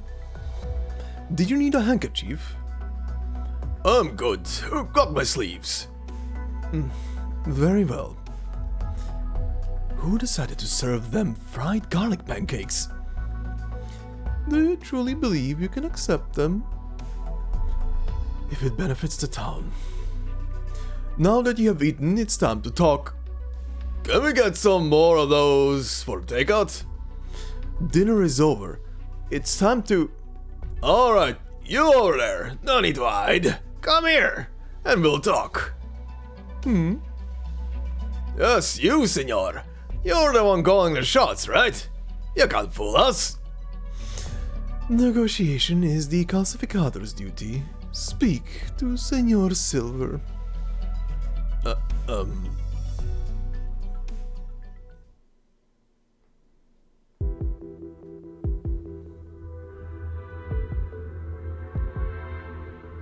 How long have you been waiting here, Javi? Since morning. Didn't Teach tell you I had private business I needed to attend to? In all my time by your side, you've never had private business even once. Do you even have a life outside this fleet? I never said I did. So why were you looking for me? Would you give up the compass if we found another way beside going out to sea? I'm listening. The mates got back from our own said we'll be pardoned if we hand over the compass and the thief. that they'd let us live in town or go wherever we want. And you believe them? I looked into it. The offer's real, at least.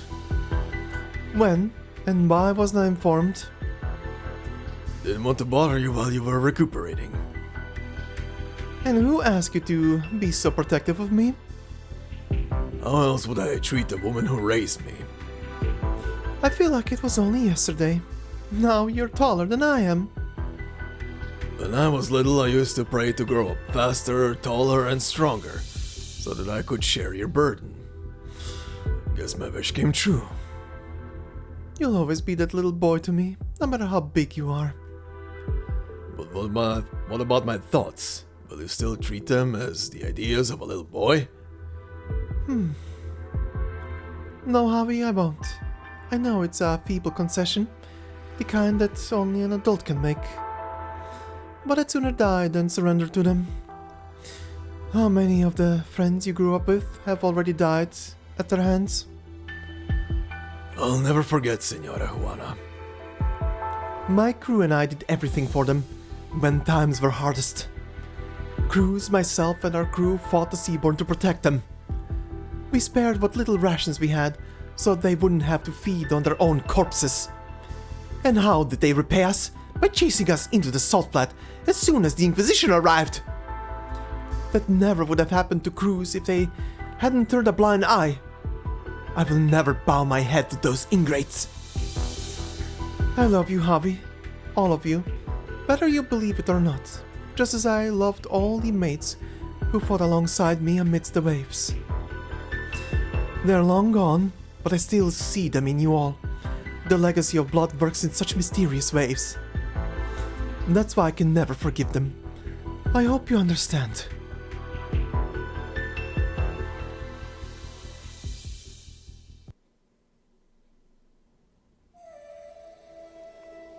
Good God, what a stage. What a... The bros are back together and it was so gay, Pasquale had to leave. Sorry. I love it. I love it. That was such a nice moment between the two of them meeting. And yes, if the title of this thing wasn't already of this stage rather wasn't already foretelling, Accidental Reunion was obviously this. And what a meeting. Also, Pasquale and Elysium are, for comedy purposes, a match made in heaven. Those two and their like outer and inner voices competing with each other is just chef's kiss. Also, I love the little things that they're doing here with their like silhouettes moving. The ones in the back, like the inner actual voice being displayed as well. It's just, mwah, that's how you do it. That was peak. But yeah, the meeting is complete. The bros are back together and we move on from here. But before we do so, we have one new enemy, which is the Saltfin Shaker. And it says, despite its size and weight, this saltfin is surprisingly light when swimming through the salts. Normally gentle in nature, it can shake the salt fields and cause land subsidence with its powerful slamming attacks when provoked. He's a big boy. Anyway, we move on to stage number 5, titled Let the Light of the Past Die.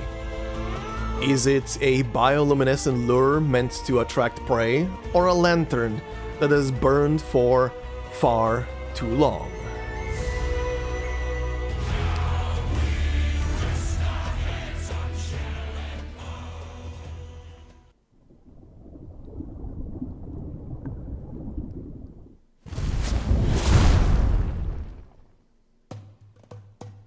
Oh, wow. This is way more dangerous than your experiments at Rhode Island. You used to blow up your lab like 3 or 4 times a day at most. Now you're doing it once every 15 minutes.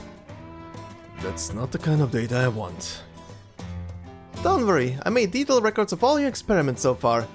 Clean the desk up, won't you, Pelodita? Sure thing. What is she doing here? I felt like I could use an assistant myself. Don't worry, she's clever and hardworking enough. And you're making me do all your work.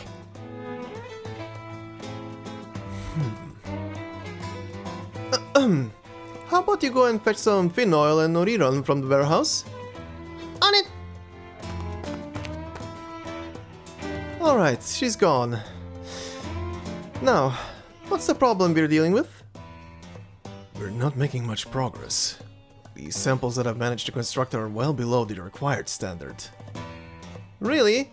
They look good though. Nice and shiny. There's a reason Corazonix is so rare. Its incredible powers are supported by an extraordinarily complex structure. Either I'm not doing this right, or my understanding of Corazonix is completely wrong. I'm not ready to manipulate true Corazonix, not even close. So why not make more samples until you're satisfied with them? Our resources are limited. I can't use them all. If I fail, I at least want to leave some behind for them. You've barely started and you're already thinking about your inevitable failure. Come on, have some faith in yourself. We've worked together so many times. I have faith in you. So does Senora Juana and who else was there again? Well, there's certainly someone at least. And me! Oh, hey there, Peludita. You're back already? I for one am rooting for your success. What's in it for you, Pasquala? Don't forget, I was the one who brought this compass here. If you screw this up, I'm screwed too. So don't send me away again when you run into trouble. I'll do what I can to help. Well, to start with, you could help by not selling me out this time. Believe what you want. Anyway, thanks for running that errand. I'm going to adjust the direction of the transmutation table. Could you sort out the ingredients? Fine, fine. All you do is nag. Come in. Sorry to interrupt. There's something I want to ask.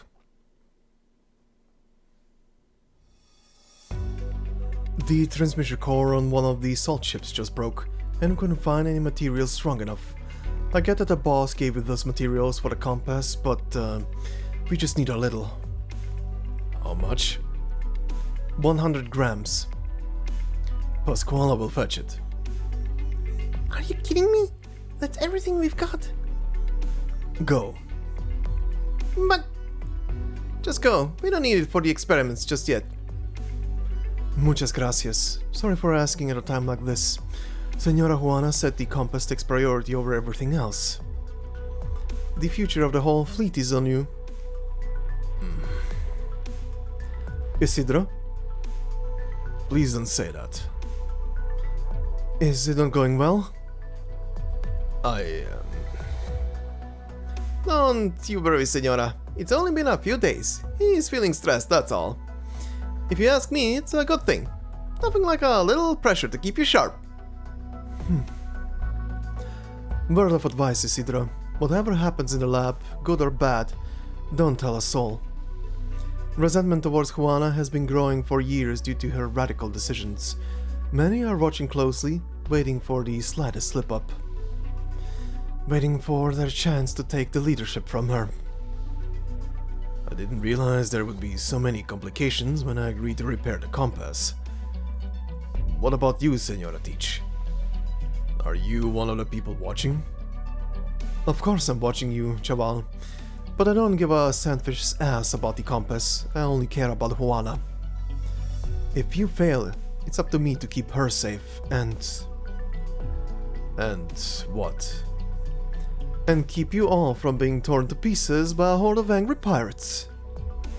This is a pirate ship, and don't you forget that.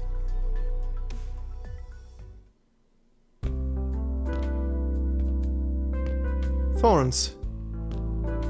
Isidro does not answer. His expression is grave, and the shadows on his face hang like heavy curtains in the night. Several pirates are still working under the dim lamplight. They look up at the pair with probing gazes as they walk by. Isidro has never felt so intently that his every move is being watched. If you're starting to have second thoughts, I've got your back. I'm sure the two of us could slip out by ourselves, no problem. Sorry to drag you into this, Elysium. Oh, spare me, I chose to come here. I just wanted to help them find a way out. Maybe satisfy my own desires along the way. But things are far more complicated than I thought. Far too many people have placed their hopes in me, in this compass. Some of those hopes are even contradictory. Some want me to succeed, some want me to fail, others want me to do nothing at all. I don't like it. I feel you, amigo. Well, that's how people are. Anything you do is inevitably going to affect someone else. Not saying you need to feel responsible, but it couldn't hurt to give it some thought. The whole thing makes my head hurt. I'd much rather be working alone. You haven't been alone for a long time now, buddy.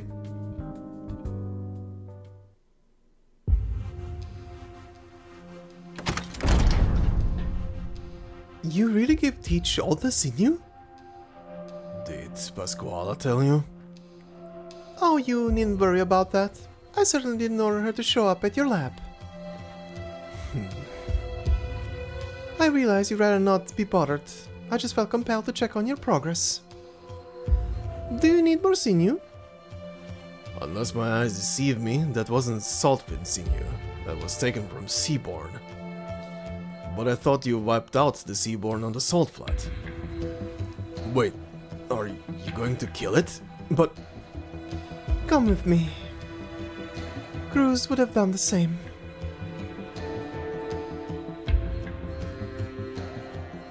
I told you Juana wouldn't listen. I know. I did it to keep her from learning about your conversation with the shipwrights. She was going to talk to them yesterday. We simply talked about work. What's there to hide? Teach may not have realized, but I have. It doesn't take that much sinew to fix a transmission core. So, you knew all along? What are your next plans? The compass repairs will grind to a halt without enough materials. Juana won't stop just because of a little material shortage. She'll go and get more with the kid. I heard it was taken from the sea monsters Captain Cruz killed. But there aren't any sea monsters around anymore. No, there are. I've seen it. So, the rumors were true? Doesn't matter anymore. What matters is what we can do while she's gone.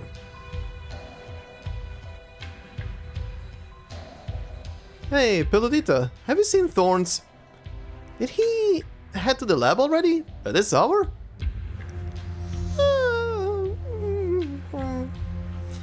No clue. He didn't come back last night. You waited all night for him? Not me, Nene. It laid down at the door and didn't budge it all night. Then it shakes its tail anxiously. That's odd. I'll check out the lab. Go get some sleep. Can't work without sleep. No point trying to play it tough. I'll wake you up if there's anything. Did he really think I could fall asleep at a time like this? That guy's loco. Excuse me. Are you looking for someone? Is Pasquala here?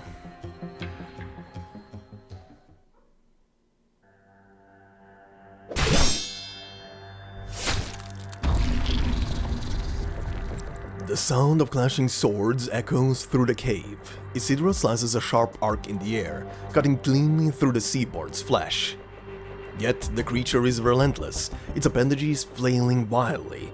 Blades embedded within its limbs streak across the air like shooting stars. A fencer's rapier, a blade caster's sword wand, a knight's greatsword, an assassin's dagger, a samurai's katana. One after another, they rush towards Isidro, threatening to overwhelm his vision. Finally, there is a pirate's cutlass, screaming as it cuts through the air, as if battling the wind and waves, like in the legends.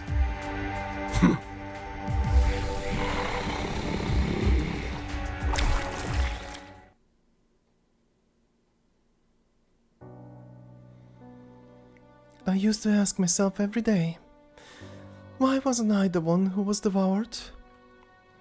This was your burden to bear, so why leave it to me?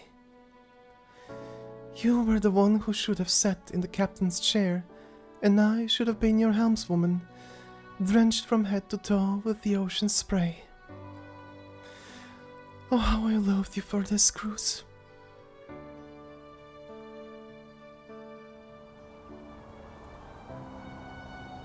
The night wind of the salt flat carries the familiar smell of brine. A single tear falls from the corner of Juana's eye, scattered by the wind before it hits the ground.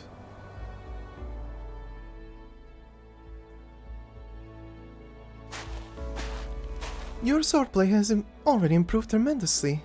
I thought it would take more time. I'm sorry. For what? I'd have joined you in that cave if I weren't recovering from my injuries. Were you crying? What did I tell you about asking a lady a question she'd rather not answer? My apologies. There's no need to feel bad. I was planning to ask you to kill it eventually, once you were strong enough. We just moved up the schedule. You must be incredibly talented with a blade to have accomplished it so soon. It, had a sword with the name Cruz on it. I thought you should have it. I, still haven't delivered a killing blow. You can still say goodbye if you want. Gracias.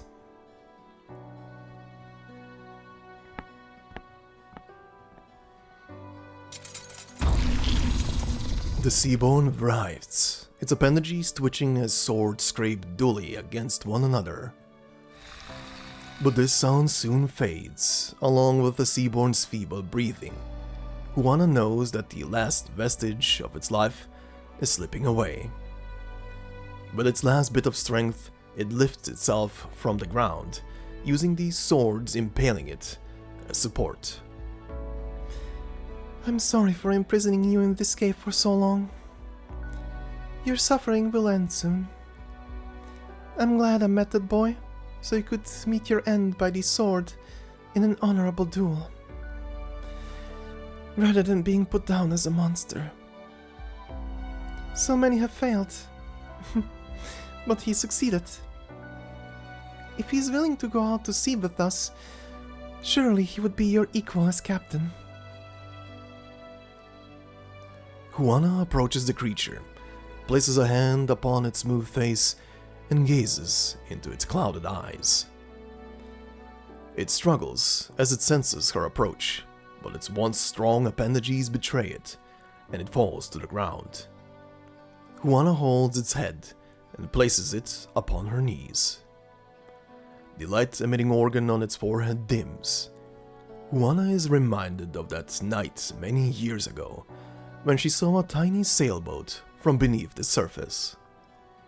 On that boat stood a young man, gazing curiously into the water, lamp in hand. May your soul be freed from the salt flat, and return to the ocean with the clouds and rain. May we meet again on the boundless ocean. Farewell, my love. Juana feels a stinging pain in her chest. This is good.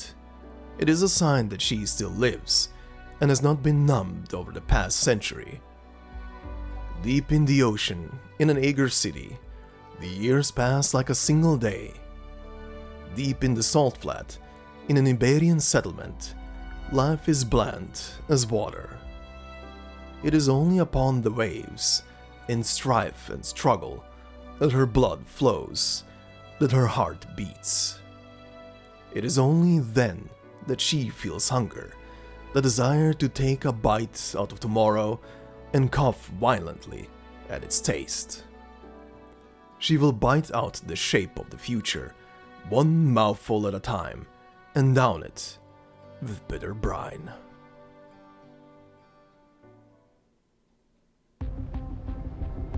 Let go of me, you piece of fin shit! One Inquisitor will have you all killed when they see what you're doing to me! Shut her up. Fin shit! I've sent out word, Russ. The escort will be ready soon. You leave the Chica. I'll look for the compass in the boss's room and catch up once I find it. I'm not quite sure I understand what's going on here. Is this a mutiny? Could someone explain things to me? Do we hand him over too? Aye. Thorns won't... Finally some peace and quiet.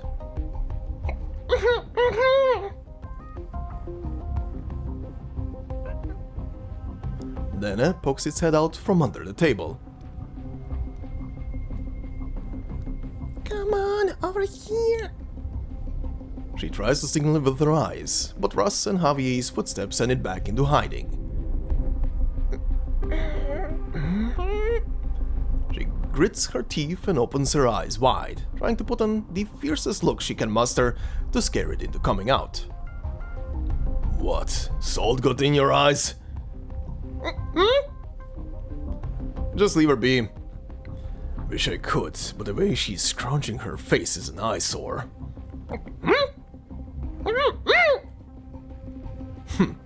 Nothing. Let me take a look. As Russ approaches, Pasquale struggles even harder against her fetters. That is until she catches a glimpse of Elysium slowly edging towards the table, and the salt fin beneath. She stops struggling and keeps her gaze firmly on the duo in front of her, doing her utmost not to avert her eyes even a little bit.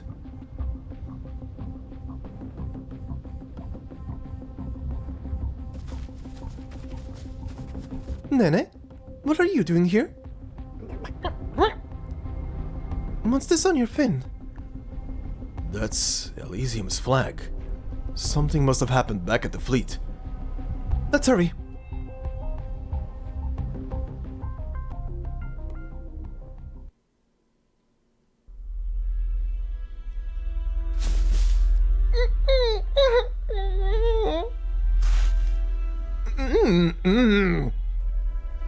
Give it up already, will you? Don't blame me for handing you over to the Inquisition. We all have to look out for ourselves. I'll take the cloth out of your mouths if you'll quiet down.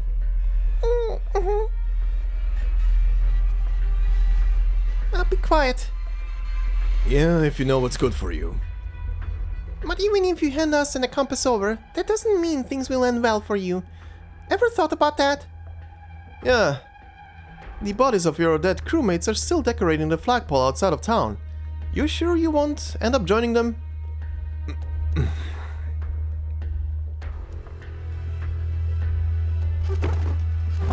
No, not here either. Where is that blasted compass? The Chaval puts it back here every night. Is this what you're looking for, Javi? You shouldn't have come back so soon, Juana. On the contrary, I think I returned at precisely the right time. Senora, I don't have a choice. Put down the knife, Javi. I taught you how to use it. You don't stand a chance. You're injured. Might not even be hard. Oh. How did it come to this? What dissatisfaction could possibly have driven you to point your blade at me? I was never unhappy with you. I supported every decision you ever made, every idea you ever had. When my mother left me, you took my hand and said we were family. Ever since then, I've never been unhappy with you. Then why? It's for your good, Juana. For you. Nice. I'm standing right here. Tell me, how is it for my own good when you're pointing a blade at me? The Juana I know wouldn't put the entire fleet in danger for her own selfish desires.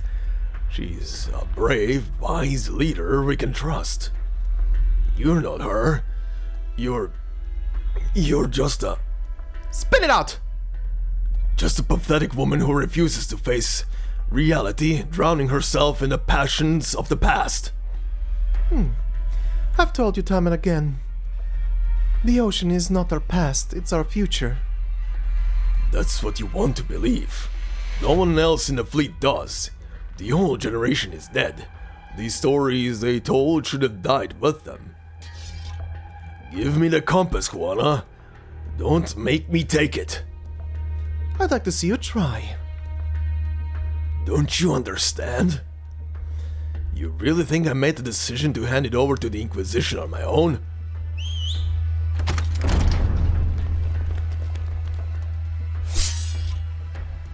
A mutiny. So this is what was waiting for me. What a surprise. All I want is the compass. All they want is a peaceful future. Give us what we want, and you can still be our leader. Nothing has to change.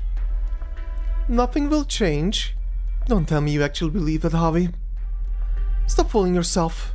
At the very least, I wouldn't trust you like before. You're right. Sorry to do this to you, boss, but the sea's no place to call home. We just wanna leave the flat and live a better life. Put down your weapons, go back to your tents, and I'll pretend none of this happened. We're out of options, mates. We can't keep fooling ourselves. Sorry I'm late. Let go of me! The hell I will, you Finchy leader. I still got the marks from the ropes. You said nobody would know about this mutiny, Javier. Mierda. I found Senor Russ lost on the salt flats, so I brought him back. What's this about, Javier? No, I wouldn't make any wrong moves over you. Not if you still care about your friend here. Shut up! This is none of your business, outsider! What do you suggest we do then? To fight them, of course. Burn that blasted town to the ground and take back what's ours. You're going against the boss over some Finchit scheme to kneel before the Inquisition. Did you lose your spine like a gutted Finn? They just killed so many of us and took our supplies. And you can't wait to grovel to them, Javier? I know Juana taught you better than that. We're tired, wounded, and can barely muster up half a scrap of food. How are we supposed to fight? Besides, those Inquisition capullos wouldn't even be after us if that dumb girl didn't bring the compass here. Senora Juana... So just give them the girl. What do you think you're doing? Throwing yourselves in along with her? Teach? Enough, this isn't helping. Yeah, why haven't we handed her over yet? Señoras and señoras, if I may say something... You shut your mouth.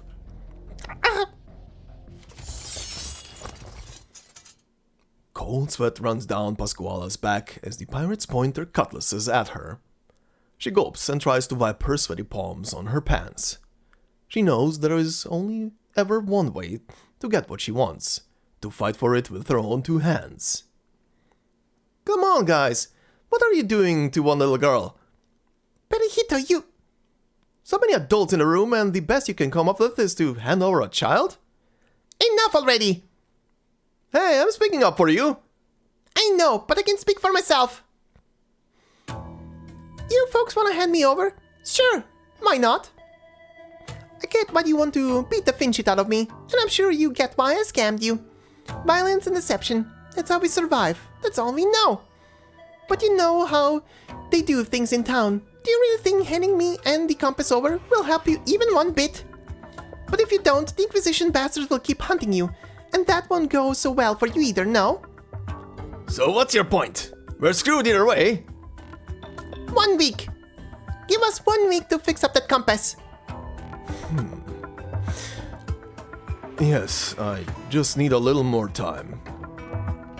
If he succeeds, the compass will guide us to the sea where those Finchits will never find us again. If he doesn't, well, it won't be too late to hand me and see how that goes. Not like we could escape with the whole crew watching our every move. What difference could 1 week make? In Iberia, you escape one barren hellhole only to end up in another. Outside the country, your life isn't your own without cold hard cash. It belongs to whoever's paying you. Senora Juana isn't taking you out to the sea just to die. What do you think she's trying to do? You should know better than me how smart she is. She'd have been way better off leaving your sorry asses behind ages ago. She could have held your lives in her hands and made your work for pennies, but she didn't. She just wanted you to be free. That compass is your ticket to fame and fortune, just like your forefathers. How could you call yourselves pirates when you've never even seen the sea? Pasquala feels like her heart is about to leap from her chest. Her clothes are soaked with sweat. The room is completely silent. She forces a smile and turns to look at Juana, Teach, Isidro, and Elysium behind her, who answer with approving eyes.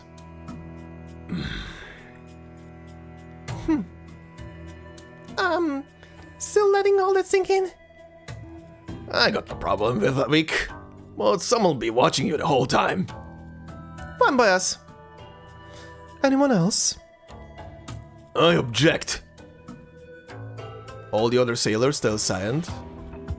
I said I object! You're letting a teenage girl make a fool of you like this? You think she knows the first thing about compasses or sailing? I promise you, if we just get that compass and give it to the Inquisition, then... sorry, Javier.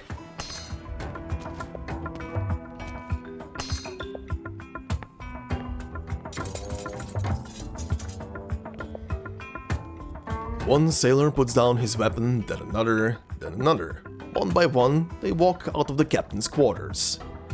Only Javier and Juana are left, facing off. I have a mission for you and Russ, Javier. You are not to return to the fleet until it's completed. Go and pack up. You leave at nightfall. Let's go, Javier.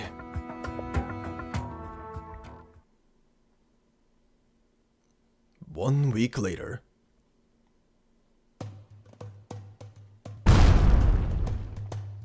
How's it going? We've almost reached the deadline. If, and I mean if, we fail. How about you just don't fail? Senora Juana gave you her full support. Think of everything she's done for this. Exiling Javier and Russ, two of her most trusted crewmates. She even killed her own... That's enough, Pasquala. He knows what needs to be done.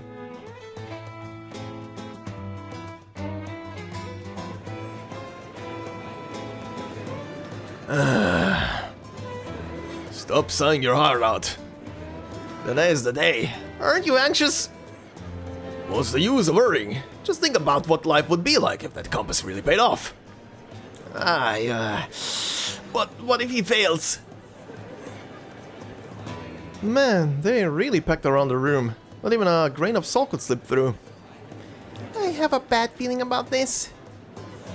Come on, don't jinx us like that. Still... He's refused any help these last few days, holding himself up in his lab. He wouldn't let us participate, not even today. Said the experiments require precise control, said that he didn't want to be disturbed. But if I know anything about him, and I definitely do, he's doing this because he doesn't want to drag anyone else into it. What do you mean? Maybe he's preparing to fail. But the repairs aren't done yet, are they? That's just how Thorns is. He always expects the worst, and braces himself for it. What was that? The layers of Art's energy field on the transmutation table collapse in an instant. The metallic substance that had gleamed with a shiny glow a moment ago is now a pile of charred mud. Isidro pulled the probe back just in time to avoid damaging it, but the compass parts he had assembled now lie in pieces. Isidro runs his fingers through the black mud, trying to figure out the reason for the failure. But the mud holds no answers. All the clever ideas, the well-laid plans that he had put into it are nowhere to be found. We're out of time. Why didn't I think I could replicate it in such a short time? I should have known better. Master said it took even the most skilled alchemists decades to create Corazonics. The rusted Corazonic still lies in his pocket, as though mocking his incompetence. What happened? She needed no answer. Broken parts litter the ground. The young man sits with his head hanging. I'm sorry, Juana. I failed. It's alright, Isidro. This was my own choice. I'll face the consequences.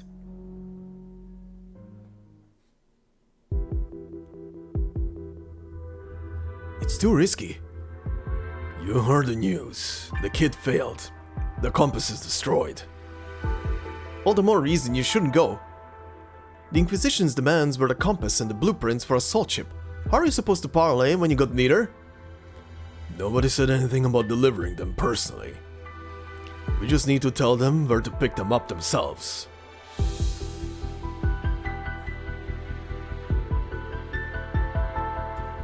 You look like someone who can be reasoned with. If you mean the mate I sent to parlay was too vulgar for you, no need to mince words. No, what I mean is that you must understand that trust is the basis for all cooperation. I wouldn't have come myself if I wasn't trustworthy. And yet you've come empty-handed, asking me to go into the salt flat myself to retrieve the bargaining chips you're promising. How am I to know you're not leading me into an ambush with 100 bandits armed to the teeth waiting for me? Or maybe I'm offering you more than just the compass and blueprints, but also the location of the pirate base and crewmen who already know how to sail a salt ship. No, Javier, this was supposed to give us a safe future, not make us their slaves. Still better than following Juana to a watery death without a compass. Besides, if you can understand, they can too. They'll cooperate when the Inquisition shows up. What about Juana?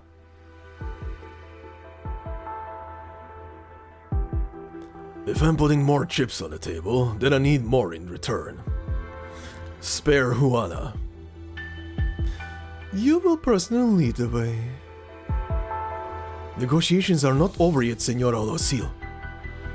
Is that my concern?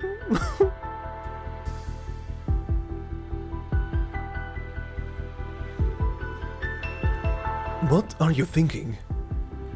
He clearly isn't here in good faith. The so-called base of theirs is most certainly a trap. Let me say this again. We have neither the manpower nor the resources for another major campaign. My men are in good shape. As for yours, I will ensure they are ready. I do not doubt your ability, but even if you defeat the bandits, we cannot afford any more casualties. We will lack the manpower to build a ship. Even if we acquire the blueprints, Aron will remain trapped in the salt flat. Your negotiations, your deals, none of this is my concern. I have gleaned the enemy's location, and now I will act. The ship the bandits have used in their sin shall be put to the torch, along with their blueprints. As for the sinners, I will exterminate them. Under whose authority? The clerics you command grew up in Aron. We've gone through countless hardships together. Yet you fail to understand them. Nay, you have betrayed them. So why do you assume they will listen to you?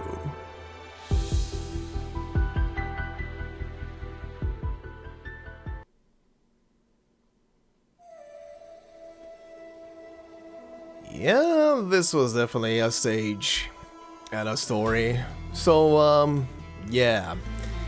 Goodbye, crews, and however many other people were absorbed into that Seaborn. But very interesting.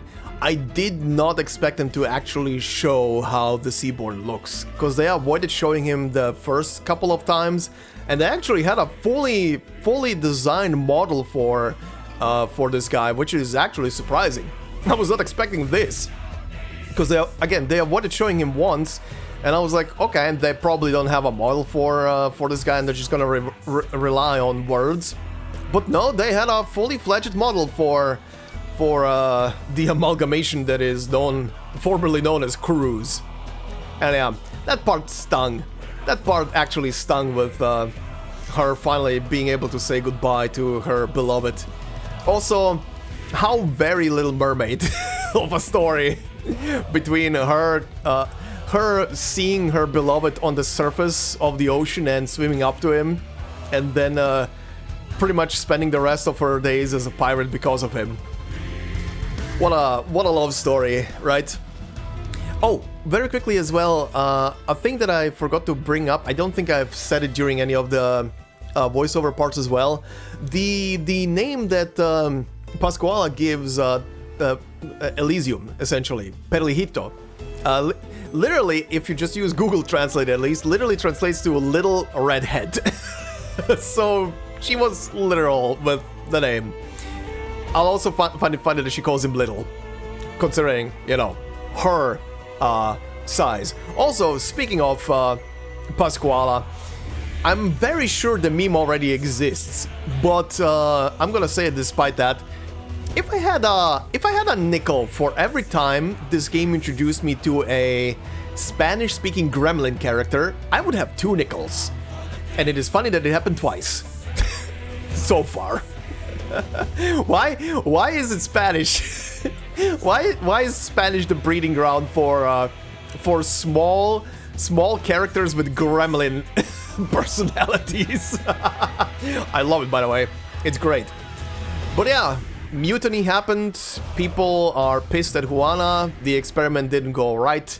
It blew up, and we are now essentially at the midpoint of the story, so we'll see how this is gonna continue next time. Before I leave you guys off as well, very quickly, we do have one new enemy here that by the picture looks like a gremlin themselves, called the Explosion Chaser.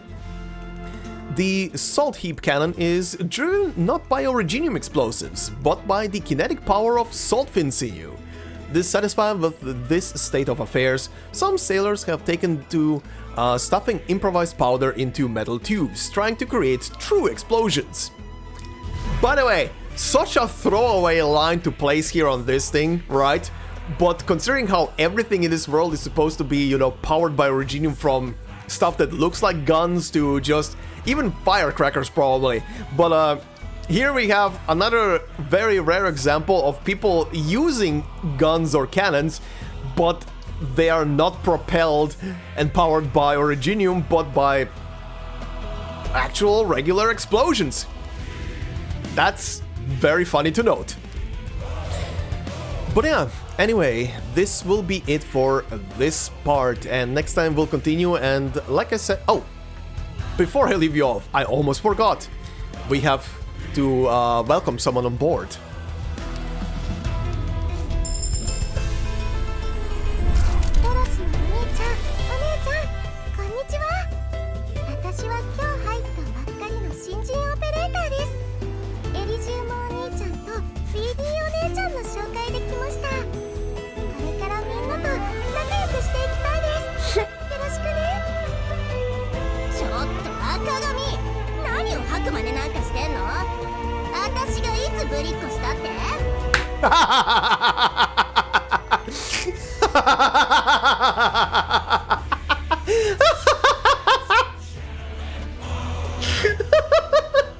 I was waiting for it.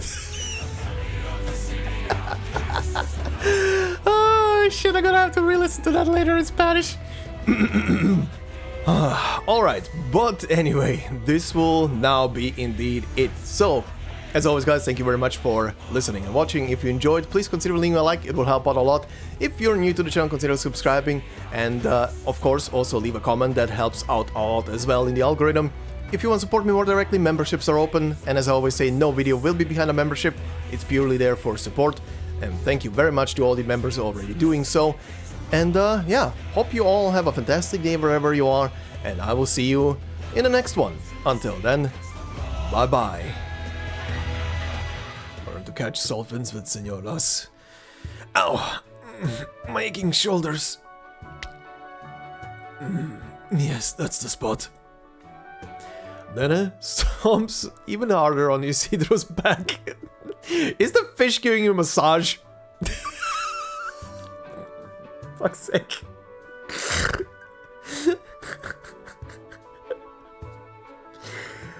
Only Thorns things.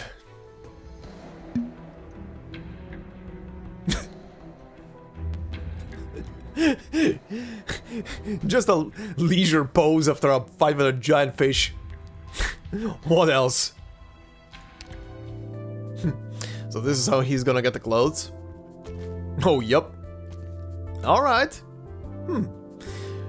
I thought this is gonna be handled in a different way, how he acquires this, but okay, I can vibe with this. Also, she looks a bit, like she's seen a ghost. Considering how old she is, these probably belong to whoever was the previous alchemist. It wouldn't actually surprise me if she was close to the person or they were even family. Who's back? Our mates who got caught. They escaped and came back. And they brought someone with them. Oh god, it's gonna be Elysium. Oh no. Oh god, please tell me it's Elysium. Take a look at this scallywag I found. Oh god, it's Elysium. It's Elysium. Healthy, works hard, don't need much, and he's yours for 2 months of Saltfingarum. He's being sold on auction. Oh god, Elysium. His face is kind of nice. Oh, it's 100% Elysium. He's all skin and bones. A flick of a Saltfin's tail would send him packing. It's definitely Elysium. I take exception to that. Yep. I'll have you know, I'm ripped under...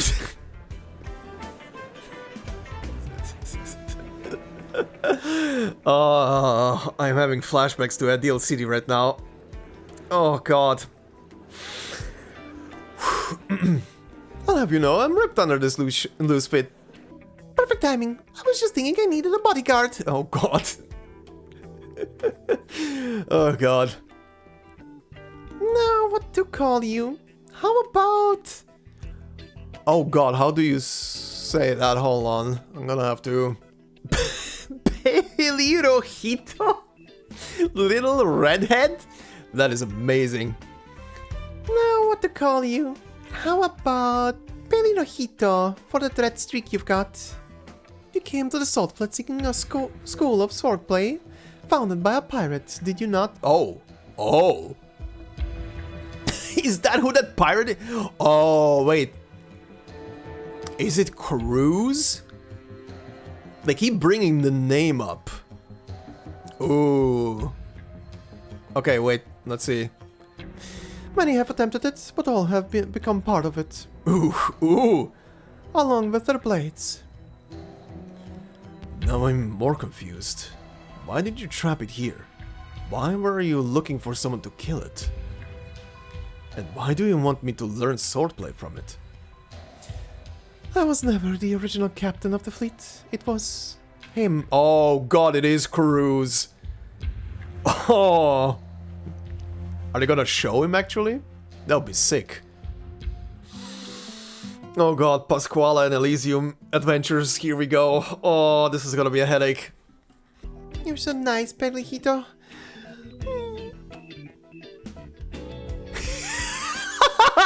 the inner voice after image.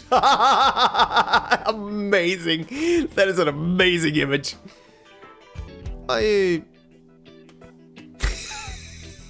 This is practically blackmail. Oh, this is amazing. Thank you, Elysium. You're the idiot. Oh my god, I didn't even notice his fucking name changed to Pelirojito. That way, he'll be helpless without you. Why are you making this weird? Oh, it's gonna get weirder in a second, buddy. It's gonna get way weirder. He's gonna just say absolutely no to you the moment he sees you. Both of our fates are in your hands, Pelirojito. You can eat fin shit for all I care once I get in that alchemist's good graces. Damn, savage Elysium.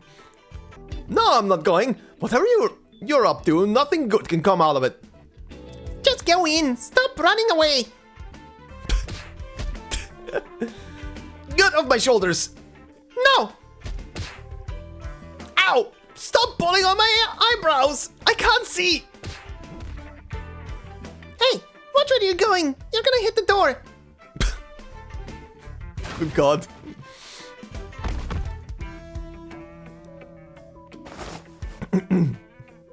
Ow, ow, ow, ow, ow, ow, ow, ow.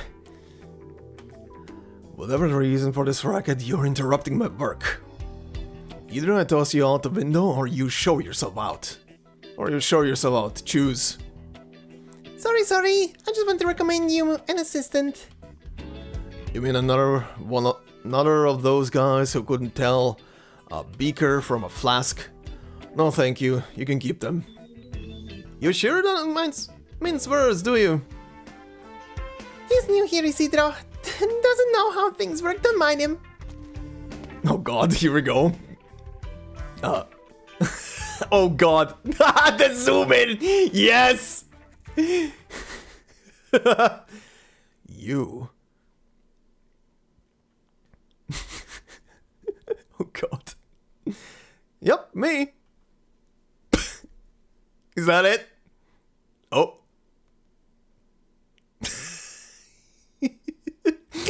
She's in the middle. Oh God, no. Oh no, this is amazing. Excuse me? Nobody pays any attention to Pasquale. Isidro puts his hand on the shoulder of Perlito, who in turn puts his arm on Isidro's shoulder, their two arms linked like cables connecting a bridge. They pat each other's shoulders so hard, they might as well be punching each other. Perlito's face turns as red as the streak in his hair, grimacing in pain. As for Isidro... Excuse me. Excuse me? Pasquale finds no room in the conversation for her to butt in. Never mind. She just walks away. She turns around and leaves, politely closing the door behind her. She just smelt the gay and was out.